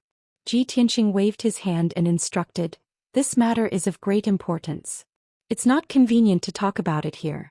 Let's go in first and I'll explain it to you later. Shi Zhongjin didn't doubt it and quickly nodded, okay. Then let's go in first. Big Brother Tianqing, this is your first time visiting our sect, so you must stay for a few days. Let me treat you well. With that, Shi Zhongjin led Ji Tianqing and Forefather 3 Absolutes through the mountain gate and towards the peak of the mountain. The old drunkard in the stone house immediately jumped out and pulled Shi Zhongjin's sleeve. Little lion, what are you doing? Shi Zhongjin bowed to the old drunkard and said with a smile, Old man, this is young Master Ji Tianqing, the #1 genius of the continent, the youngest imperial prince and realm lord. He is also my great benefactor. Not only did he save my life, he also taught me many things. I've been thinking about when I'll be able to meet Big Brother Tianqing again. I didn't expect him to really come looking for me. Old drunkard frowned slightly and subconsciously glanced at Ji Tianqing, a hint of surprise flashing in his eyes. However, his expression immediately returned to normal. He nodded to Shi Zhongjin and said with a smile, since that's the case, you have to treat him well. Don't neglect your esteemed guest. With that, old drunkard carried his wine gourd and went back into the stone house. Ji Tianqing glanced at old drunkard and followed Shi Zhongjin to the peak of the mountain. Along the way he asked with a voice transmission, Lion, who is this old drunkard? Why would such a powerful expert be reduced to such a sorry state and have to guard the mountain gate? Shi Zhongjin was stunned for a moment, then he withdrew the smile on his face and said with a complicated tone, this old man was once the left protector of our sect. When he was young he was also elegant and very dignified. However, he had always loved our sect leader and was infatuated with her for 300 years. Finally, one day he couldn't help but confess his feelings in front of others. He was heartlessly rejected by the sect leader and was punished. Since then, the left protector resigned from his position as protector and volunteered to guard the mountain gate. He drank himself to death every day. Hearing Shi Zhongjin's words, Ji Tianqing suddenly opened his eyes wide. He quickly interrupted him and asked, wait a moment. Old drunkard, he actually fell in love with your sect leader? This is too ridiculous, isn't it? Is his taste so heavy? Yes. Shi Zhongjin nodded and said with a sigh, how could a protector of our sect fall in love with the sect leader? Isn't this going against the rules? Of course, the sect leader would reject him. Ji Tianqing nodded and said sympathetically, he's a soul-refining realm cultivator after all. I can't believe he has that kind of fetish. He even dared to confess his feelings in front of everyone. No wonder he became so sloppy. However, he is also very infatuated.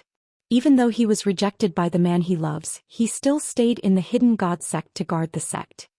This time it was Shi Zhongjin's turn to be stunned. He stared blankly at Ji Tianqing and said with a strange tone, wait a moment. Big Brother Tianqing, are you mistaken? Mistaken about what? Ji Tianqing asked subconsciously. Shi Zhongjin lowered his voice and said with a strange tone, our sect leader's surname is Xue. She is a woman. A woman? Ji Tianqing was also stunned. His expression became very strange and he didn't know whether to laugh or cry. Shi Zhongjin stared at him with wide eyes and said blankly, what do you think? This misunderstanding was too big. Old Ancestor 3 Absolutes, who was standing at the side, heard everything clearly and almost burst out laughing.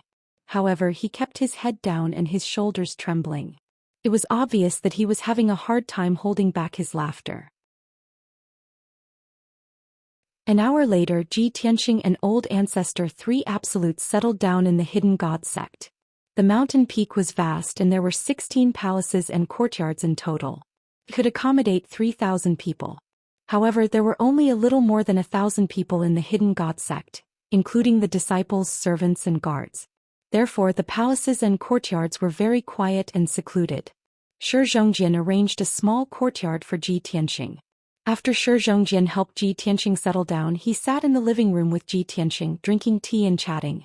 Ji Tianxing didn't want to waste time and went straight to the point. "Lion, I came to the Hidden God sect this time for an extremely important matter. I want to see your sect leader as soon as possible. I remember you said that you are the second disciple of the Hidden God sect. You should be able to see the sect leader, right?" Shi Zhongjin hesitated and frowned. He explained awkwardly, "Big brother Tianxing, I know that you have something important to do. If I can help you, I will definitely do it. However, Lord Sect Leader has always been mysterious and rarely shows herself. The sect's affairs have always been managed by the Great Elder and my master. In the past 10 years I have only seen Lord Sect Leader once. It is said that Lord Sect Leader has always been in secluded cultivation. Even if I want to help you, I'm afraid that I won't be able to see her." Ji Tianxing's eyes flashed with disappointment.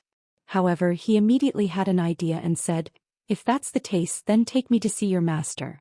I will tell her the whole story and let her pass it on to your sect leader."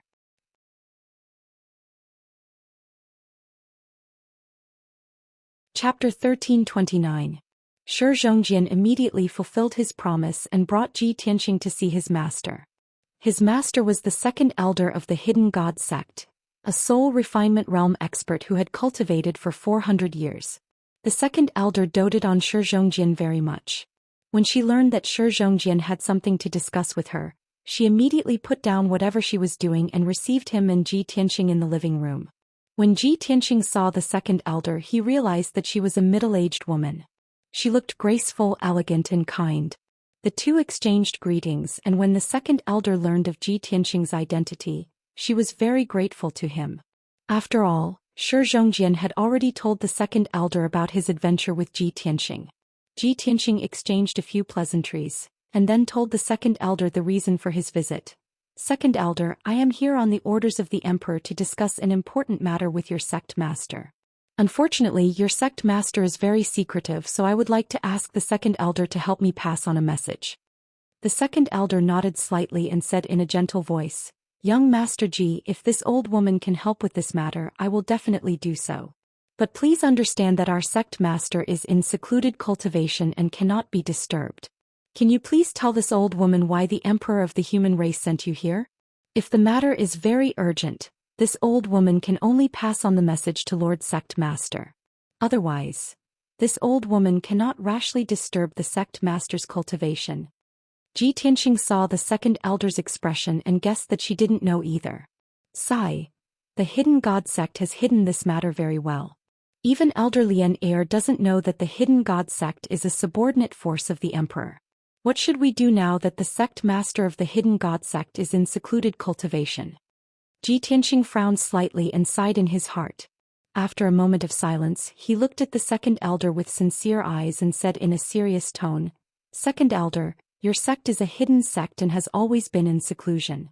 Perhaps you don't know the significance of the emperor's decree of the human race's emperor. However, I have to tell you that this matter is of utmost importance. It is even related to the fate and survival of the Hidden God sect. As long as you seek an audience with your sect master and tell her that the emperor has sent someone here with a decree, she will definitely know what to do." Hearing how serious Ji Yunshu was, the second elder was shocked. His eyes widened and he said in disbelief, "Young Master Ji, don't be an alarmist." "I swear on my head," Ji Tianxing said solemnly. The second elder stared at him for a while before nodding. "All right, this old one is willing to believe young Master Ji this once. Young Master Ji, please go back and rest. This old one will inform the sect master as soon as possible." Ji Tianxing was very clear that the second elder was only temporarily pacifying him. He definitely couldn't make a decision on his own and would have to discuss it with the great elder. However, he couldn't say anything more. He could only get up and leave.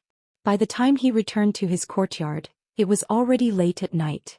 Shi Zhongjin carried 2 pots of wine and excitedly ran over to drink with him, but he was stopped by him. Old Ancestor 3 Absolutes was also put into the sword world.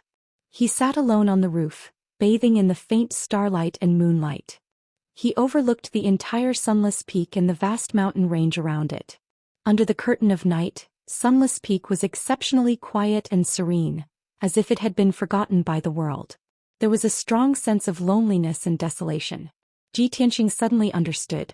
No wonder Shi Zhongjian's personality was so simple, so sincere and passionate to others, and even a little silly at times. He lived on Sunless Peak for many years and had almost no contact with the outside world. Naturally, he could maintain a simple personality and treat others with sincerity. Even in the darkness of the night, the vast mountain range around Sunless Peak was still emitting smoke and flames from time to time. In the deep ravines and mountain streams in the distance, there were also streams of dark red light flowing. That was magma overflowing from the ground. Ji Tianqing frowned and thought silently. It seems that other than the sect master of the Hidden God sect, no one else knows about the relationship between the Hidden God sect and the imperial court, much less the existence of the heavenly Dipper God fire cauldron. I don't know how long it will take for Second Elder to report this to Sect Master Xue. If that's the case, I can only think of another way and go find it myself. Finished speaking, he returned to his room and sat down. He closed his eyes and released his soul power, extending it in all directions to explore the entire Sunless Peak. His soul power was like an inescapable net that covered the entire Sunless Peak. Soon, the dozen or so palaces and mansions on the mountain peak, as well as the bricks and stones on the mountain peak, were clearly imprinted in his mind. He could clearly detect that there were 5 soul refinement realm experts and dozens of heaven origin realm experts in the palaces and mansions. Among these experts, the old drunkard guarding the mountain gate was the strongest. Ji Tianqing was a little puzzled.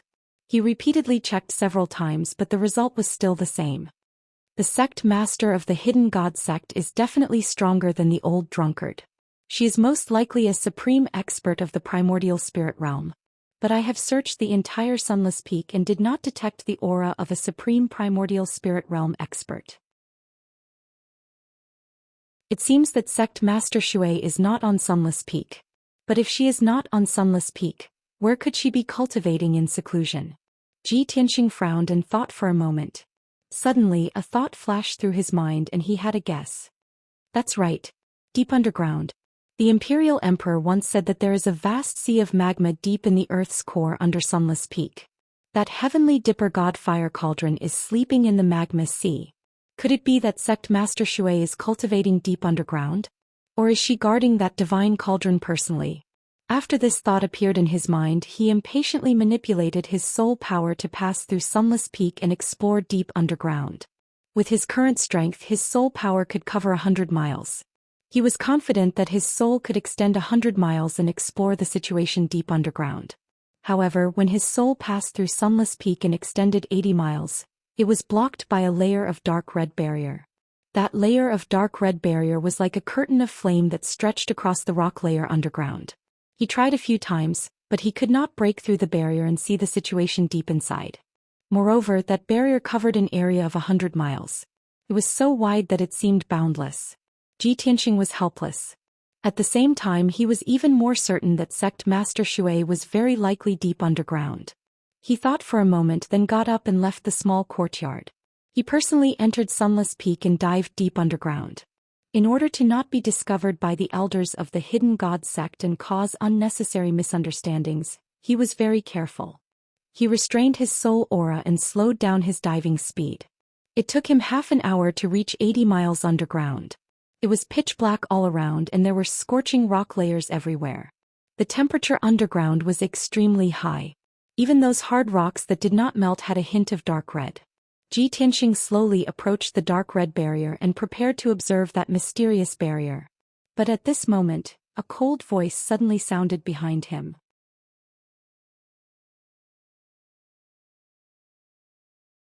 Chapter 1330. Ji Tianqing was about to take a closer look at the mysterious dark red light screen. Suddenly, a voice came from behind him. The voice was cold and the tone was full of mockery. He subconsciously turned his head and saw a black figure standing in a rock crack 100 steps behind him. Near the dark red light screen there were wide rock cracks and holes. They seemed to be traces left behind by a volcanic eruption. Ji Tianqing was also standing on a rock, frowning as he sized up the figure. It was a sloppy man with knotted hair. His clothes were greasy and full of holes. There was no doubt that it was the old drunkard who was guarding the mountain gate. However, he was not holding a wine gourd at the moment, nor was he as drunk as he was during the day. His eyes were clear and bright and his body was no longer hunched. He was actually emitting an invisible and powerful aura. At this moment he was no longer a sloppy drunkard. He had truly recovered the aura and majesty of a top expert. He stared at Ji Tianxing with a fierce look in his eyes, sneered and said with a cold tone, "I've long known that you little rascal tried every means to sneak into our sect because you're up to no good." This old man was right. You sneaked into our sect's forbidden area in the middle of the night on your first day in our sect. How audacious. As he spoke, he released an invisible spiritual pressure that pressed down on Ji Tianxing. Ji Tianxing was indifferent. He looked at him calmly and asked, "With my strength, it is impossible for you to get within 300 meters of me without making a sound. How did you do it?" "Huh, you don't need to know." The old drunkard sneered disdainfully. "This old man is an expert at the 9th level of the soul refining realm. How can I not have secret techniques and consummate skills? Moreover, this is Sunless Peak. This old man has lived here for hundreds of years. I am very familiar with every brick and stone here." Ji Tianxing nodded and stopped asking about this matter. He said with a calm expression, "I know. Even if I told you that I have no evil intentions towards the hidden god sect and that I am only doing this because of an emergency, you wouldn't believe me, would you?" Old drunkard pursed his lips and sneered. Ji Tianxing nodded again, spread out his hands and said, "If that's the case, then there's nothing more to say. Let's fight." The old drunkard frowned and shouted in a deep voice, "Kid, you're up to no good. You've been caught red-handed by this old man, yet you don't have the slightest intention of remorse. You still dare to be so arrogant?" "I have a clear conscience. Why should I repent?" Ji Tianxing raised his eyebrows and asked. "How stubborn." Old drunkard scolded angrily. He pointed behind him and said, "This old man can see that you're a talented man with decent strength. If you have the guts, then fight with this old man outside. Don't hurt the innocent disciples of our sect." Ji Tianxing naturally nodded in agreement. "Of course, I have no ill intentions towards the hidden god sect, and I do not wish to harm anyone." "Hypocrite." Old drunkard snorted coldly again, turned around and flew out. The two of them were like lightning shuttling through the ground at high speed. After a short 10 breaths, the two of them left Sunless Peak and flew towards the mountains in the distance. After 100 breaths, the two of them flew 300 miles before old drunkard stopped in the air above a valley. "Kid, let's fight here. It won't affect our sect. Since you're young, this old man will let you make the first move." Old drunkard put his left hand behind his back and waved his right hand, making a please gesture. He had the demeanor of a master. Ji Tianxing stared at him and said calmly, "Senior, I don't want to hurt you, so let's stop here. Moreover, I don't want to alarm the elders and disciples of your sect. If you want to leak information, then don't blame me." Old drunkard immediately grinned and sneered, "Kid, weren't you quite rampant just now? Now that you have a guilty conscience, why are you still afraid of being found out? This old man will take you down and hand you over to our sect's elders to be punished according to our sect's laws." Ji Tianxing frowned and cupped his fists, saying, "If that's the case, then I can only offend you." As his voice fell, he did not give old drunkard any time to react and drew his broken sword as fast as lightning. "Draw your sword." With the pitch-black broken sword in hand, a blazing white sword light with a tinge of purple instantly slashed out. It cut through the dark night and slashed towards old drunkard. "You're really something." Old drunkard's expression changed and his eyes flashed wildly. Without hesitation, he took out his wine gourd and released an incomparably vigorous dermic power into the wine gourd. Swoosh! The green-skinned gourd suddenly expanded and became a huge gourd over 100 feet tall, emitting a soaring green light. The dazzling sword light slashed at the green gourd with a loud bang, and a loud muffled sound was heard. The green light that filled the sky was shattered and splashed in all directions, illuminating the night sky for hundreds of miles. The wine gourd was blasted away and smashed into a mountain dozens of miles away. The barren 10,000 feet tall mountain was smashed into pieces on the spot, collapsing into scorched earth and ruins all over the ground. In the ruins, flames and black smoke rose into the sky. An endless cloud of dust burst out, covering the night sky within a radius of tens of miles. After the sword light blasted the green gourd away, it did not shatter and slash towards old drunkard again. Old Drunkard's expression changed drastically. He raised his palms and condensed two huge green palms, trying to clamp down on the sword light that was hundreds of feet long. However, with a loud bang, the huge green palm was smashed into pieces. Old Drunkard was also sent flying, rolling and crashing into the valley. A huge crater was formed in the deep valley. Dust flew everywhere and flames soared into the sky.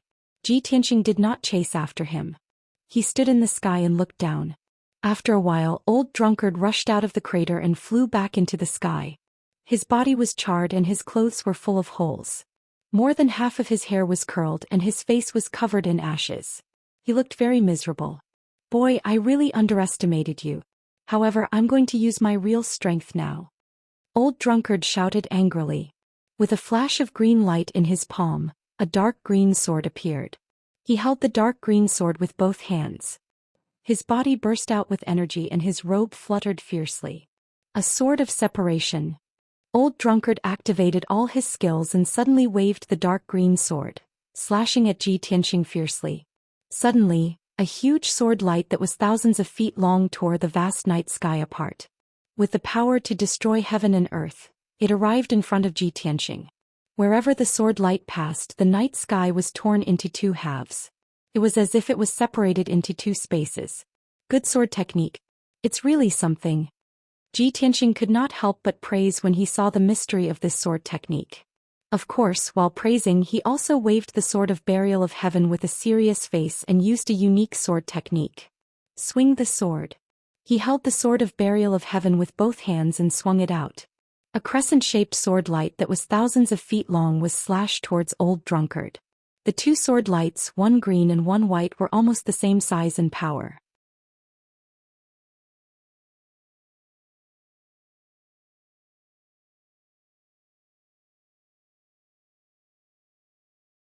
Chapter 1331. Kaboom! When the two huge sword lights collided, a thunderous explosion resounded, shaking the heavens. Everything within 100 miles trembled violently, and a violent hurricane swept up the dust and smoke in the sky. The two sword lights collapsed at the same time, bursting into light fragments that illuminated half of the sky. However, this was not the final result. The two of them could not fight to a draw. After the crescent-shaped blazing white sword light collapsed, countless lightning arcs surged out, enveloping the Old Drunkard like an inescapable net. The Old Drunkard was caught off guard and was instantly enveloped by the huge lightning net. Following a series of crackling sounds, the Old Drunkard's body convulsed and twisted like a sieve under the bombardment of lightning. Then his body was charred black and smoking as he fell straight down from the sky, crashing into the valley with a bang. Bang! Following a dull explosion, the Old Drunkard once again smashed a huge hole in the valley, splashing dust all over the sky.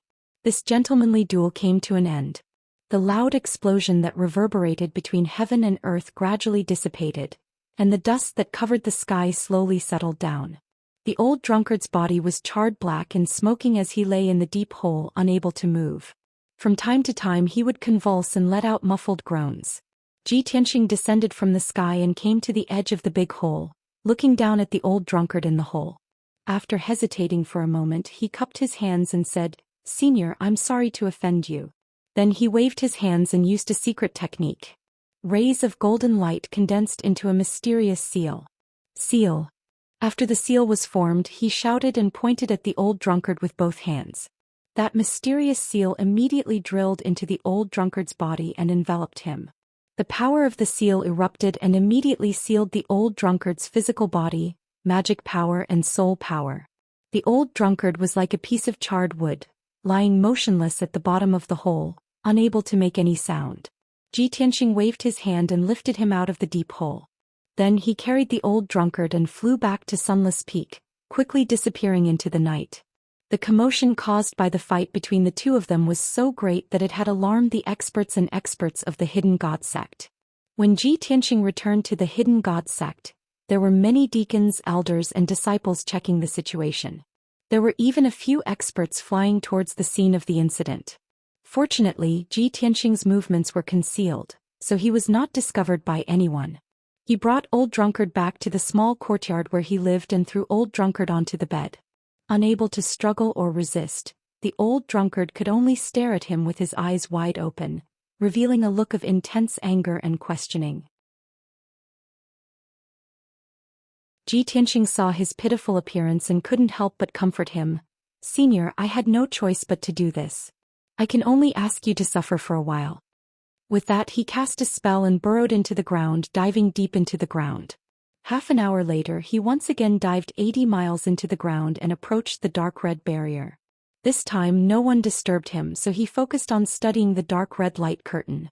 A quarter of an hour later he figured out that this dark red light curtain was a huge defensive formation.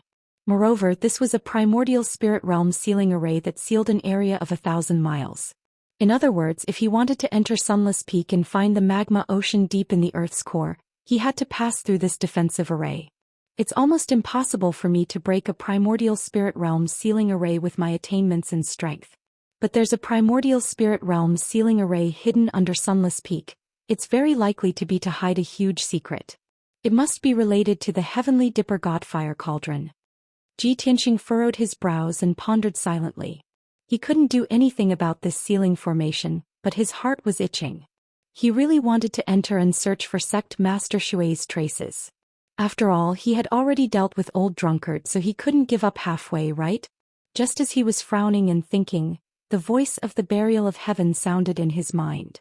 "It's just a low-grade primordial spirit realm sealing array. What's so difficult about it?" Suddenly hearing the voice of the Burial of Heaven, Xianxia's eyes flashed and he asked, "Burial of Heaven, can you break this array?" The Burial of Heaven was silent, as if it was secretly observing this array. After about 10 breaths its voice sounded again. "It's indeed a low-grade primordial spirit realm sealing array, and it's a beginner-level primordial spirit realm sealing array. It doesn't even use the primordial spirit realm sealing array. If I'm not wrong, this is just a beginner-level heavenly breeze flowing fire array. The person who set up this array has just reached the primordial spirit realm and his foundation is still shallow. This array has a radius of 1,000 miles, and with the help of the spiritual energy of heaven and earth and the power of the Earth's core, it can continue to operate for tens of thousands of years without drying up." Hearing the words of the Burial of Heaven, Xianxia felt much more at ease. "Since you know so much about this array, I'm relieved." The Burial of Heaven said indifferently, "I can't break the array with my divine soul avatar, but I'll pass on the method to break the array to you and help you at the critical moment. I guarantee that you'll be able to break it." "Good." Xianxia nodded excitedly and quickly replied, "I'm ready, let's start now." "Then listen carefully." The Burial of Heaven said in a low and solemn voice, "The heavenly breeze flowing fire array is only a beginner-level primordial spirit realm sealing array. It only uses 12 methods of setting up the array, which are..." The Burial of Heaven told Xianxia the method of setting up the heavenly breeze flowing fire array, its structure and principles, and taught him the method to break it. After 15 minutes, when the Burial of Heaven finished, Xianxia memorized the method to break the array and seriously studied it for a long time. After an hour, after he had completely understood, he waved his palms and used his mana to break the array. Swoosh swoosh swoosh. Streaks of dark golden light streaked across the night sky like water pillars and landed on the dark red light barrier. The light barrier suddenly trembled slightly, and endless dark red flames splashed out and spread in all directions. Xianxia was in the sea of fire and was surrounded by rolling flames, but he did not feel any pain. He continued to focus on breaking the array. He did his best to break the array and forgot about the passage of time. Unknowingly, 6 hours had passed.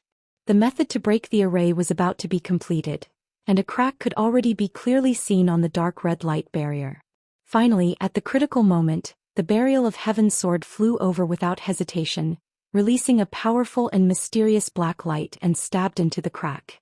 An invisible and majestic power immediately poured into the dark red light barrier and spread along the lines of the array. Crack. With a crisp sound, a wash-basin-sized gap appeared on the dark red light barrier. A stream of crimson fire as thick as a bucket suddenly gushed out like a fountain.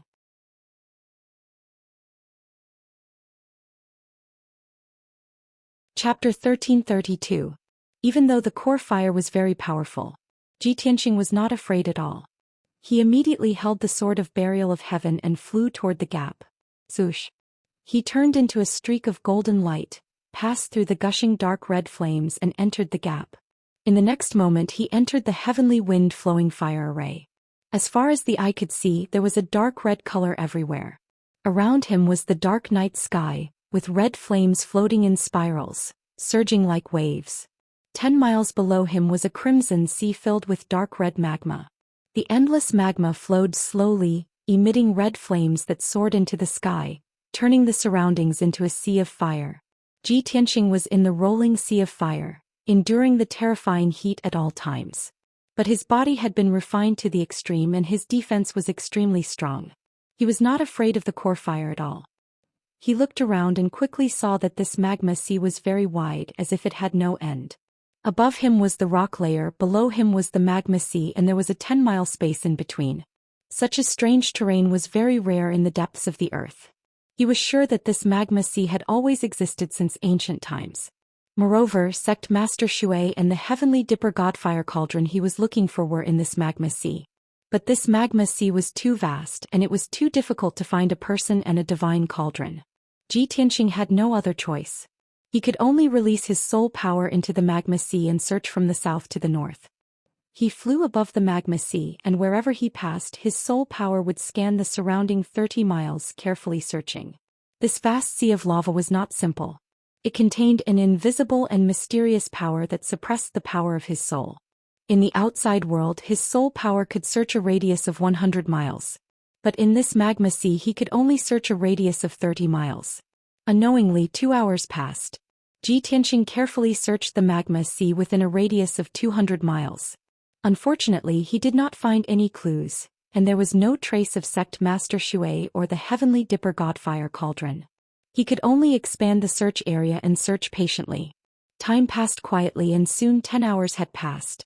Ji Tianxing searched a radius of 2,000 miles and searched the entire sea of lava, but he still couldn't find Patriarch Shui and the heavenly dipper godfire cauldron. But in the process he encountered several powerful demonic beasts that lived in the magma ocean. There was a lava giant that was hundreds of meters tall.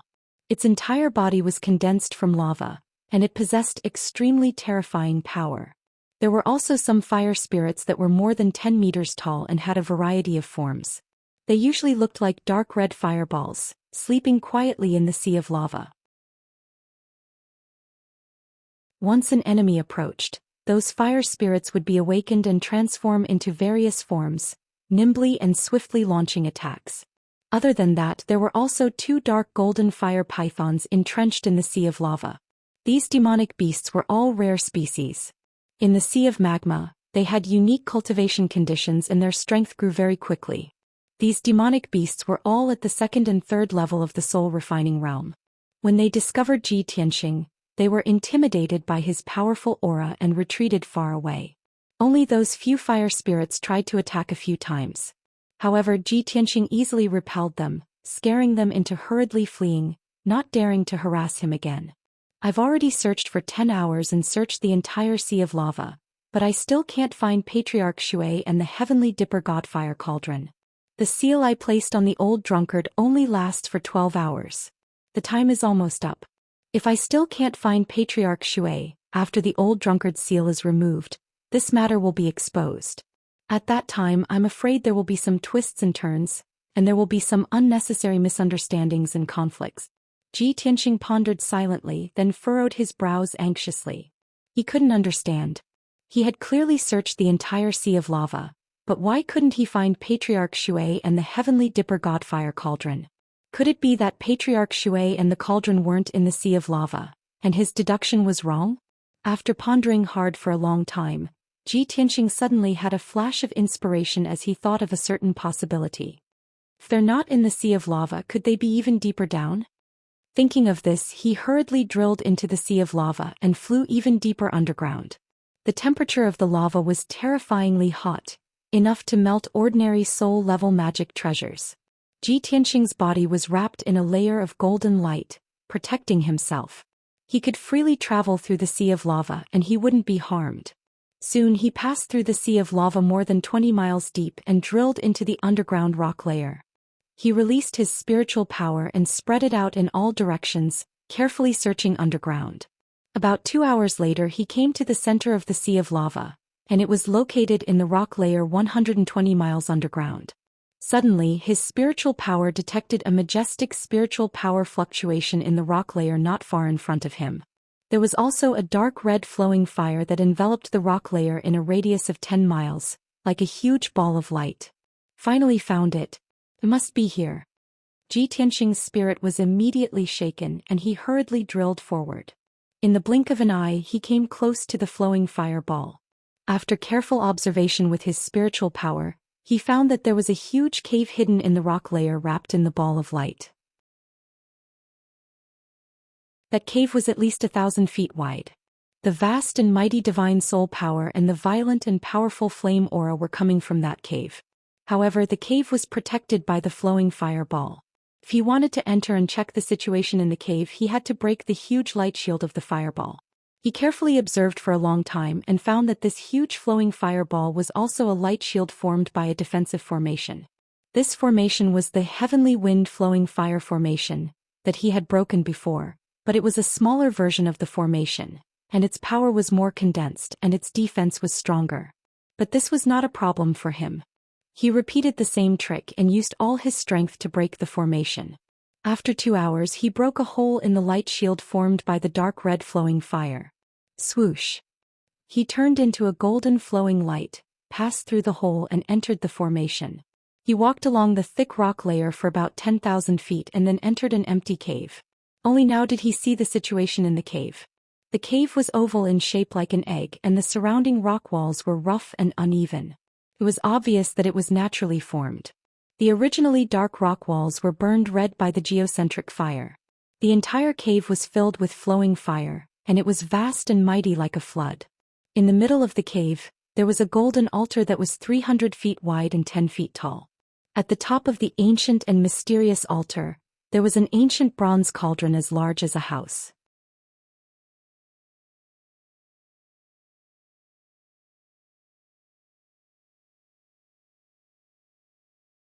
Chapter 1333. Ji Tianxing's eyes were glued to the bronze dragon tripod. He could not take his eyes off of it.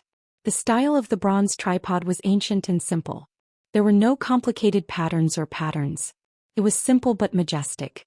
Other than the 6 ears and 9 dragons as decorations, there were 4 lines of ancient words engraved on the tripod. Even with his knowledge and experience, he could not identify what those words were. He only knew that this ancient, mysterious and majestic bronze tripod must be the Big Dipper Godfire tripod that he was about to get. The divine tripod stood motionless at the top of the altar. There was a hint of dark red on the tripod and it emitted a terrifying heat. Inside the bronze tripod, there was an endless amount of heavenly wind and flowing fire. It was spewed out from the mouths of the 9 dragons, forming 9 dragon-shaped fire pillars that did not dissipate for a long time. Ji Tianxing stared at the divine tripod with bright eyes. He was in awe and his heart was moved. But at this moment, a cold and dignified female voice suddenly sounded in the cave. "Who are you?" Ji Tianxing was suddenly awakened. He immediately turned his head and looked to the north of the cave. He saw that at the northern edge of the cave, there was a 10-foot-high platform. There was a wide throne on it. The throne was very exquisite and beautiful.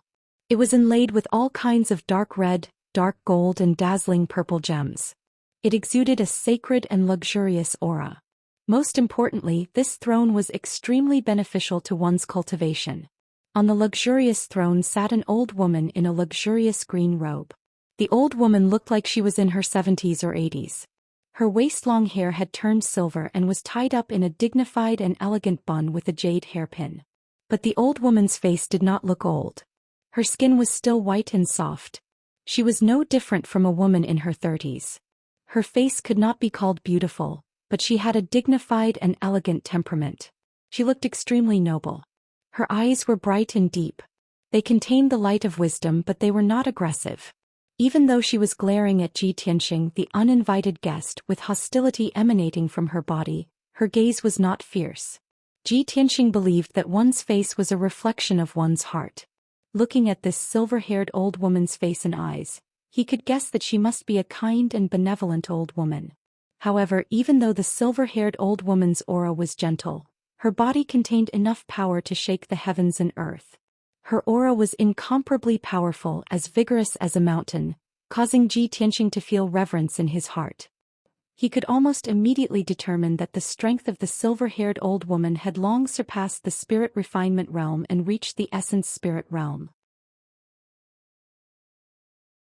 After a moment of silence, he walked to the center of the cave and bowed to the silver-haired old woman from afar. However, before he could say his name, the silver-haired old woman's expression changed drastically when she saw his face. She had been sitting on the throne, meditating and cultivating the whole time. At this moment she widened her eyes in shock and stared at Ji Tianqing in disbelief. She actually sat up with a swoosh. "You? Yes, master?" The silver-haired old woman's expression was very complicated. Her eyes flickered and the rim of her eyes was a little wet. She held the throne with one hand and stood up with a trembling body. She quickly walked toward Ji Tianqing. Ji Tianqing immediately swallowed the words he was about to say and looked at the silver-haired old woman with confusion. "Strange, I haven't said my name and identity. Why is she so emotional? No, she doesn't even know me. Even if she saw me, she wouldn't be so emotional. She must have mistaken me for someone else." Thinking of this, he quickly said to the silver-haired old woman, "Senior, if I'm not wrong, you are Master Shui of the Hidden God sect, right? I am Ji Tianqing, the domain lord of the Tianqian domain. I have come to the Hidden God sect to visit Master Shui under the orders of the Emperor." After saying this, he took out the seal of mountains and rivers and presented it to the silver-haired old woman. The silver-haired old woman's body stiffened and she was stunned on the spot. She frowned and stared at Ji Tianqing for a long time. Then she muttered in a low voice, "Impossible. How can there be such a similar person in this world?" After a while she suppressed the shock and excitement in her heart and calmed down. She stared at the seal of mountains and rivers and observed it carefully for a moment. Then she sized up Ji Tianqing a few times before speaking in a calm tone. "I am the sect master of the Hidden God sect, Shui Ruyu. Young man, did you just say that you are the domain lord of the Tianqian domain, Ji Tianqing?" "That's right, it's me."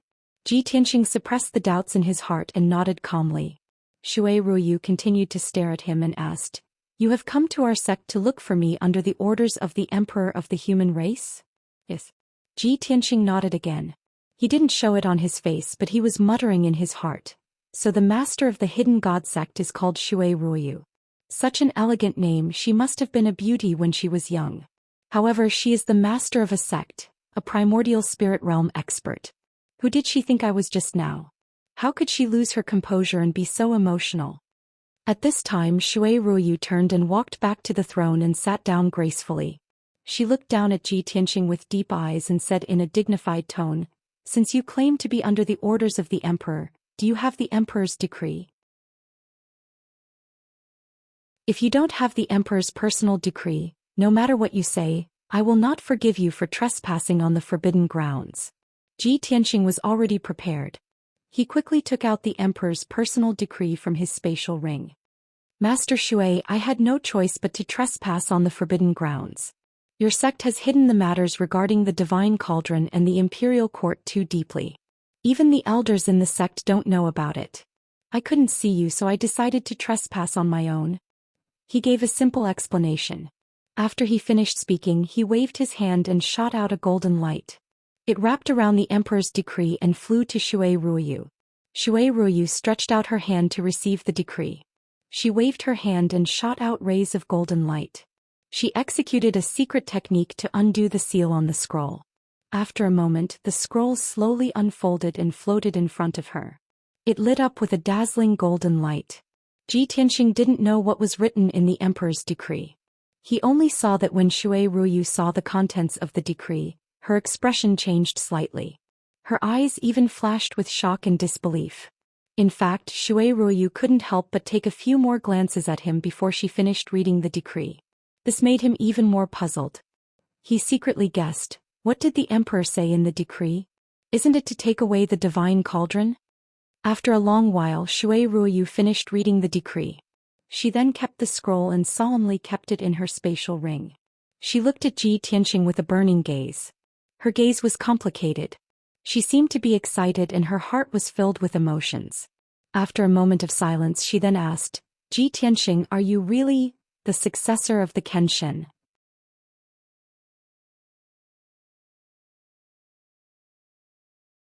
Chapter 1334.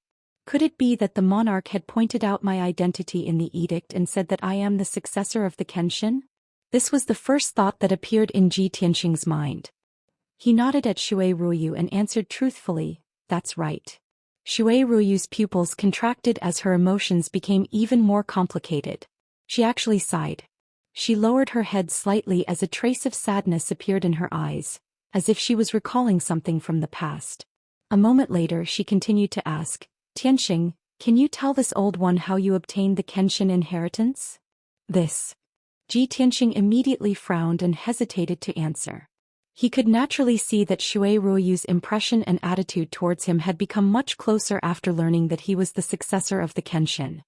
He could no longer suppress the doubts in his heart as he asked Shui Ruoyu, "Sect Master Shui, this junior doesn't quite understand. Why are you asking about the Kenshin?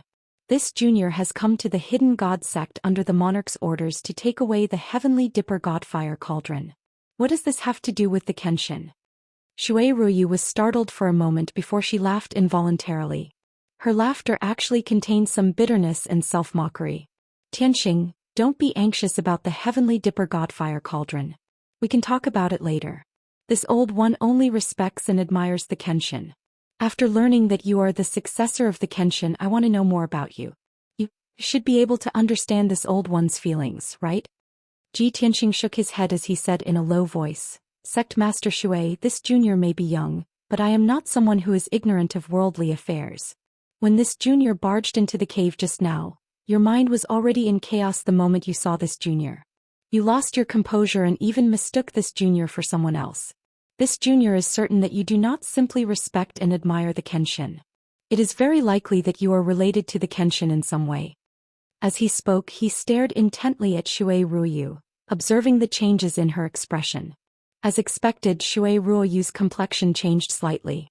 Her gaze was somewhat evasive. She didn't dare to look directly into his eyes. Seeing her reaction, Ji Tianxing was even more certain.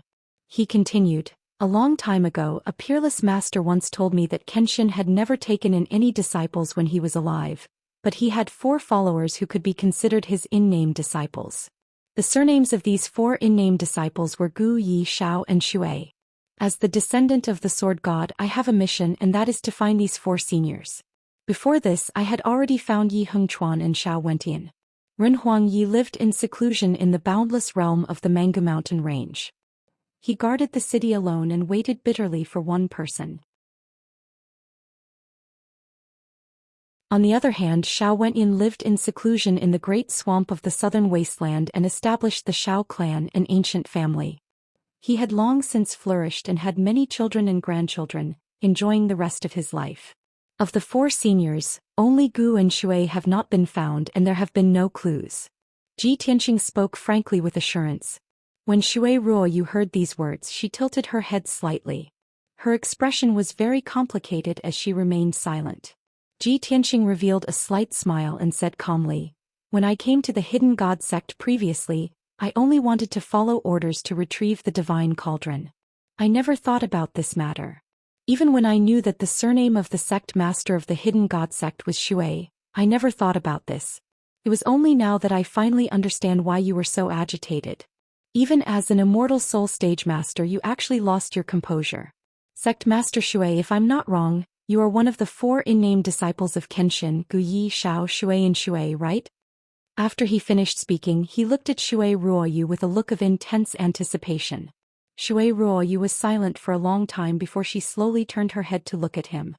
At this moment, not only did she look a little sad, but her eyes were also covered with a thin layer of mist. As an immortal soul stage master and a sect master, her heart was as still as water. She was an expert with a strong will and wouldn't lose her composure easily. If her will wasn't strong enough, how could she have guarded the hidden god sect and protected the divine cauldron for hundreds of years? But now that she saw Ji Tianxing and heard Ji Tianxing talk about the past, she couldn't help but cry. This was because Ji Tianxing's guess was right. She was indeed the 4th disciple of Kenshin, Shui Ruoyu. Furthermore, she had many stories and her heart was filled with too much pain. You are indeed Master's successor. Master's legacy will definitely be brought to greater heights in your hands. When you speak with fervor and assurance, Your confident appearance and high spirits are so similar to Master back then. Shui Ruoyu looked at Ji Tianxing and squeezed out a smile. Her tone was filled with emotion and reminiscence. When Ji Tianxing saw her expression and eyes, he suddenly felt a sense of déjà vu and his heart was touched. I seem to have seen Sect Master Shui's expression and eyes on Shaolinger before. That's a kind of regret of not being able to love someone deeply. But compared to Shaolinge, there's more despair and reminiscence in her eyes. After all, Kenshin is already dead. Sect Master Shui will never be able to see him again. Could it be that Sect Master Shui, as an in-name disciple of Kenshin, has fallen in love with Kenshin for her entire life? This thought suddenly flashed across Ji Tianxing's mind and he was stunned. At the same time, Burial of Heaven's deep and aged voice sounded in his mind. You brat, you've finally understood. Ji Tianxing understood what it meant and felt that it was unbelievable. Burial of Heaven, did I guess correctly? Burial of Heaven didn't reply to him. It said to Shui Ruoyu in a deep and solemn tone, Ah Shui, thousands of years have passed. You've also gone from a budding age to a white-haired person today. Why can't you resolve the knot in your heart and let him go? Shui Ruoyu was secretly upset. Suddenly hearing Burial of Heaven's voice, her body shook. She raised her sleeve to wipe away the tears in her eyes.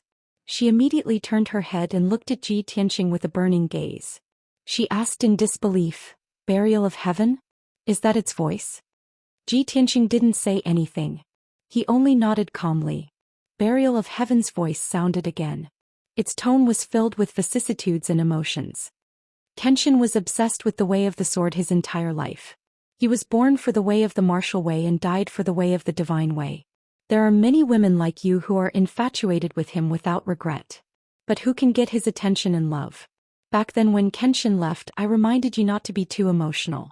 In the end, the one who will be hurt will only be yourself. I didn't expect that after thousands of years, you would still be infatuated with him without regret. It's a pity that Kenshin won't be able to see it. This time Shui Ruoyu heard it clearly.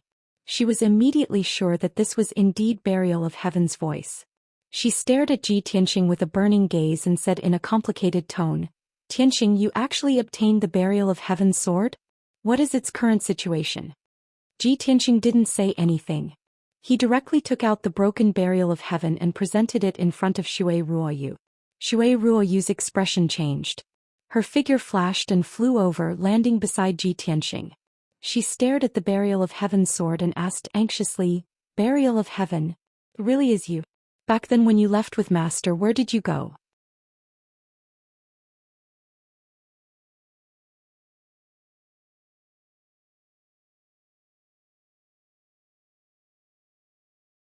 Chapter 1335. Shui Ruoyu could not believe her eyes. She could not believe that after 1,000 years, she would be able to see the sword of Burial of Heaven again. She was very emotional. After seeing the Burial of Heaven, she could no longer hold back her anxiety and doubts. She could not wait to ask the Burial of Heaven what had happened back then.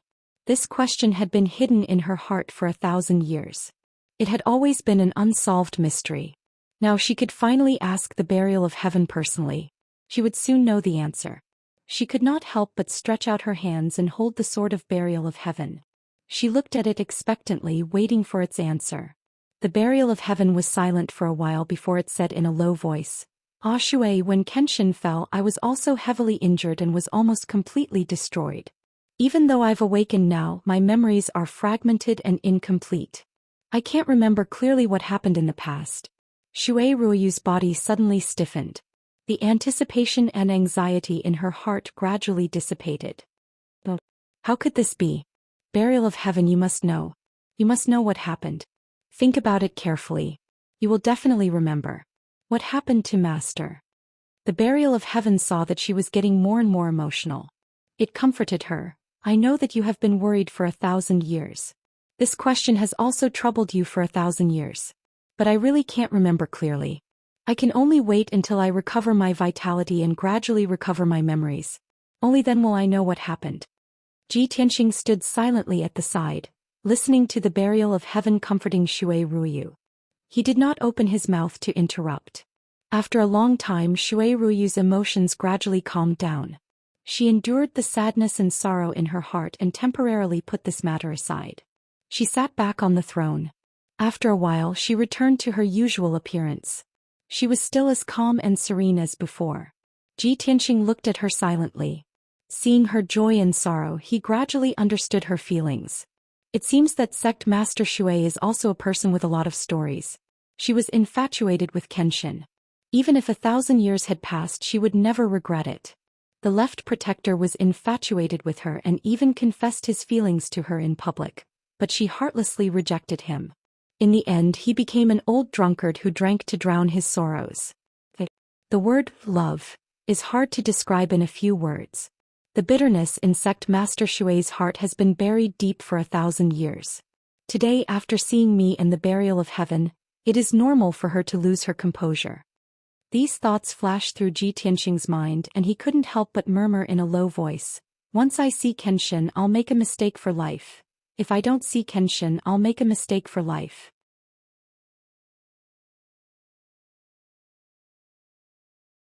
At this time Shui Ruoyu looked at Ji Tianxing with clear eyes and said calmly, "Tianxing, I lost my composure just now and let you see a joke.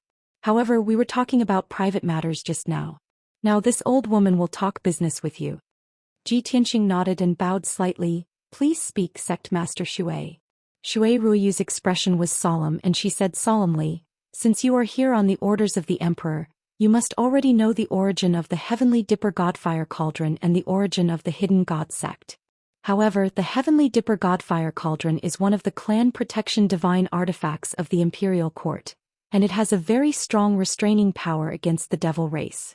However, this item is a divine artifact and not easy to control. Therefore, the Imperial Court will not use it unless it is absolutely necessary.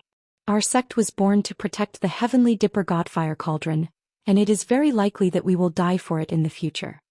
Hearing this, Ji Tianxing shook his head and said with a smile, "Sect Master Shui, there is no need to worry. I am here to discuss this matter with you in order to take away the Heavenly Dipper Godfire Cauldron. The Emperor has already given the order to give this cauldron to me. If I take it away, the Hidden God sect will no longer need to protect it." Shui Ruoyu revealed a meaningful smile and shook her head lightly. "No, Tianxing, you are wrong. The Hidden God sect was born to protect the Heavenly Dipper Godfire Cauldron, so it is natural that we will stay with it. Later, this old woman will help you refine the Heavenly Dipper Godfire Cauldron and obtain its approval. However, after you obtain the Heavenly Dipper Godfire Cauldron, this old woman will give you a big gift." "What gift?" Ji Tianxing frowned in confusion and asked subconsciously. "The Hidden God sect." Shui Ruoyu pointed above her head and said in a solemn tone, "This old woman will give the entire Hidden God sect to you." "I can't accept this." Ji Tianxing was stunned for a moment and quickly waved his hand to refuse. "Sect Master Shui, the Hidden God sect is the blood, sweat and tears of several generations of your sect. I can't accept your gift." Shui Ruoyu looked at him with a firm gaze and said with an unquestionable tone, "This matter is not something that you and I can decide. This is the Emperor's decision, and he has already stated it clearly in the order." This. Ji Tianxing was speechless. After all, it was the Emperor's order and he couldn't refute it. After a moment of silence he asked, "May I ask Sect Master Shui, what kind of gift are you talking about?" Shui Ruoyu revealed a kind smile and explained, "As long as you can obtain the Heavenly Dipper Godfire Cauldron's approval, the Hidden God sect will be under your command and listen to your orders.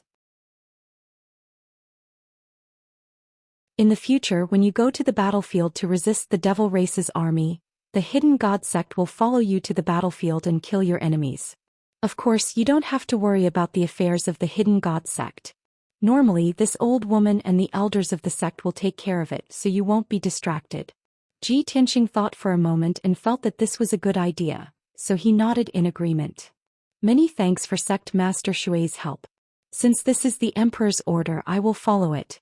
Sect Master Shui, please tell the elders and disciples of your sect that I don't have the time to care about the Hidden God sect, and I won't interfere in the sect's affairs. Only when the Imperial Court needs us to stand up and fight against the Devil Race and protect the people of the human race, will I command the entire Hidden God sect." That's good." Shui Ruoyu saw that he finally agreed and nodded in satisfaction. Ji Tianxing hesitated for a moment and continued, "Sect Master Shui, Now that the Devil Emperor has returned to the northern desert, the Devil race is rising and their forces are growing rapidly. Now the Devil race's army is attacking the territories of the three races in a frenzy, trying to sweep across the profound sky continent, kill all living beings of the various races and unify the world. Chaos has come, and as the domain lord under the imperial court, I naturally have to protect the peace of the region and fight against the Devil race's army. In the past year I have found Emperor Yi and Xiao Wentian and asked them to come out and help me fight against the Devil Emperor. Emperor Yi and Xiao Wentian have both agreed to this matter, and when I go to the northern desert, they will come out and help me. Today I sincerely hope that Sect Master Shui can come out of seclusion and join us in resisting and dissolving the Demon Emperor's conspiracy. After he finished speaking, he looked at Shui Ruoyu with sincerity and bowed deeply. Shui Ruoyu didn't hesitate at all and nodded with a smile. Tianxing, in fact, you don't need to ask this old woman. This old woman will do her best to help you.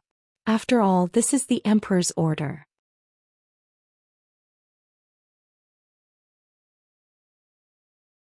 Chapter 1336. Seeing Shui Ruoyu agree decisively, Ji Tianxing let out a sigh of relief and hurriedly bowed to express his thanks. Many thanks for Sect Master Shui's help.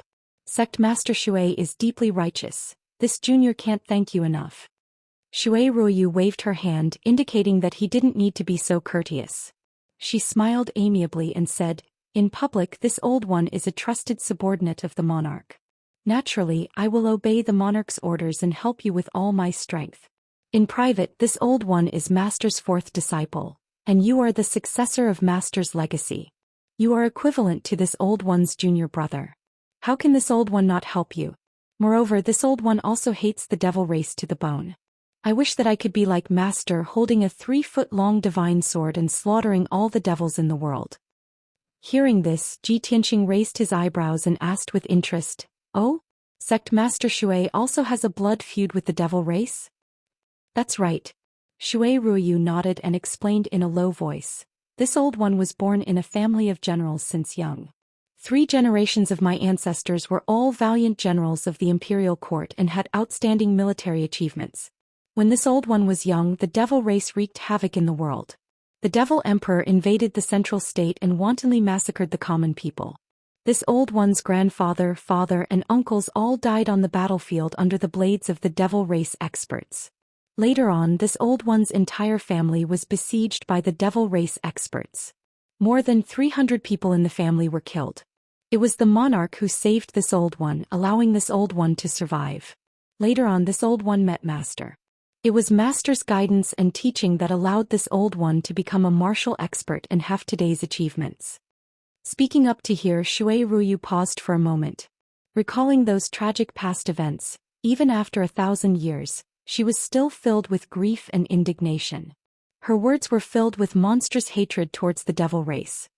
After Master left the profound sky continent, this old one inherited my father's legacy and continued to serve the imperial court loyally. The monarch saw that this old one was talented and intelligent and was not suitable to lead an army in battle. Thus he gave this old one a top-secret mission. Thus this old one joined the divine hidden sect and started as an inner sect elder. 300 years ago, I was promoted to sect master and personally guarded the divine cauldron. After listening to Shui Ruoyu's narration of the past, Ji Tianxing finally understood the whole story. No wonder the Water Patriarch listened to the imperial court and guarded the cauldron for the imperial court. He hid his identity here for hundreds of years and was still loyal. I really didn't expect that Sect Master Shui, Kenshin, and the monarch had such a relationship. If that's the case, the Celestial Emperor must have thought long and hard before sending me to the Hidden God sect to look for Sect Master Shui and obtain the Heavenly Dipper Godfire Cauldron. Sex. That's why she's Willing's Cauldron of Suvs. Sect Masters. After that, the sect understood the sects well. To understand, is the master, twos. The sects, knows. Ji Tianxing listened patiently. He had a deeper understanding of Shui Ruoyu's past. Just as the old and the young were chatting happily, a stream of light suddenly flew over from the top of the cave and landed in front of Shui Ruoyu. Shui Ruoyu stretched out her hand and caught the stream of light in her palm. She opened her palm and saw that it was a communication jade slip with a seal on it. This was a secret jade slip that the first elder and second elder used only in emergencies. She raised her eyebrows and released a strand of consciousness from her primordial spirit. She entered the jade slip and checked the information inside. After a while, she put away the communication jade slip and glanced at Ji Tianxing with a strange expression. Ji Tianxing saw the change in her expression and guessed that it was probably a jade slip sent by the sect elder of the hidden god sect. The fact that he had injured the old drunkard and trespassed into the forbidden grounds must have been exposed. As expected, Shui Ruoyu looked at him with a playful expression and asked, Tianxing, before you trespassed into the forbidden grounds, did you beat up the left protector? Cough cough. Ji Tianxing was a little embarrassed. He explained with a smile, Sect Master Shui, I had no choice. Please forgive me. The left protector was guarding the mountain gate. He didn't know the relationship between the hidden god sect and the imperial court, so he stopped me from entering. Fortunately, I knew Zhou Xian and was able to enter the sect. But when I went to talk to the second elder about this, the second elder didn't know. I didn't know when the second elder would report this to you, so I had no choice but to trespass into the forbidden grounds. But I didn't expect that the left protector had his eyes on me. When I was breaking the formation, he suddenly appeared and wanted to catch me and punish me. I had no choice but to agree to leave Sunless Peak with him and fight outside. But don't worry, the left protector and I were fighting like gentlemen. We only exchanged 2 or 3 moves. Shui Ruoyu watched him explain the matter without stopping, and she was actually watching with great interest. There was a gentle smile on the corner of her mouth. After he finished speaking, Shui Ruoyu chuckled and asked in return, a battle between gentlemen? You've only exchanged 2 or 3 moves and you've already beaten him black and blue, leaving him covered in wounds and charred like charcoal? The great elder sent a message saying that the left protector's injuries were quite serious. He would need at least 3 to 5 years to recover. Ji Tianxing rubbed the tip of his nose and smiled awkwardly. About this, I wasn't too sure about the left protector's strength. I didn't hold back at that time and used 60% of my strength. If I knew he was so weak, I would have only used 40% of my strength. Shui Ruoyu didn't know whether to laugh or cry. She shook her head and said, Sai, your little junior brother is really too monstrous. You are so young, but you have the strength of a half-step primordial spirit realm. You are twice as strong as the left protector. This is really shocking and rare. Now that I think about it, when Master was your age, his strength was far inferior to yours. Ji Tianxing just smiled and didn't say anything. The Burial of Heaven had also said something similar. Even when Kenshin was his age, he wasn't as monstrous as him. His strength and talent had already surpassed Kenshin's. After a moment of silence, Shui Ruoyu said in a gentle tone, Tianxing, even if the left protector was injured by you, you don't have to blame yourself. I won't blame you either. Who asked him to be unrestrained and drown his sorrows with alcohol all day long? He even ended up in such a sorry state. I look down on this kind of man the most. He gave up on himself after suffering a setback and thought that he could soften my heart. Only someone like Master who would rather break than submit and press forward courageously is a true hero, a peerless swordsman. With a 3-foot Qingfeng sword in hand, he dares to call the sun and moon to change the sky. Seeing Shui Ruoyu's disdain for the old drunkard, Ji Tianxing felt sympathy for the poor old drunkard. Sect Master Shui, actually, the left protector is also a sentimental person. He is too emotional, which is why he was hurt so badly. He suffered a setback and was ridiculed by others. He would rather resign from the position of protector but still stay at the mountain gate of the hidden god sect. He can't let go of you and wants to protect you for the rest of his life. Shui Ruoyu frowned and said with anger, Tianxing, you actually know about this? It must be that talkative brat Zhou Xian. You're tuning in to the Zhou Xian's Legacy YouTube channel. Don't forget to subscribe and join us on this journey to catch the most captivating stories.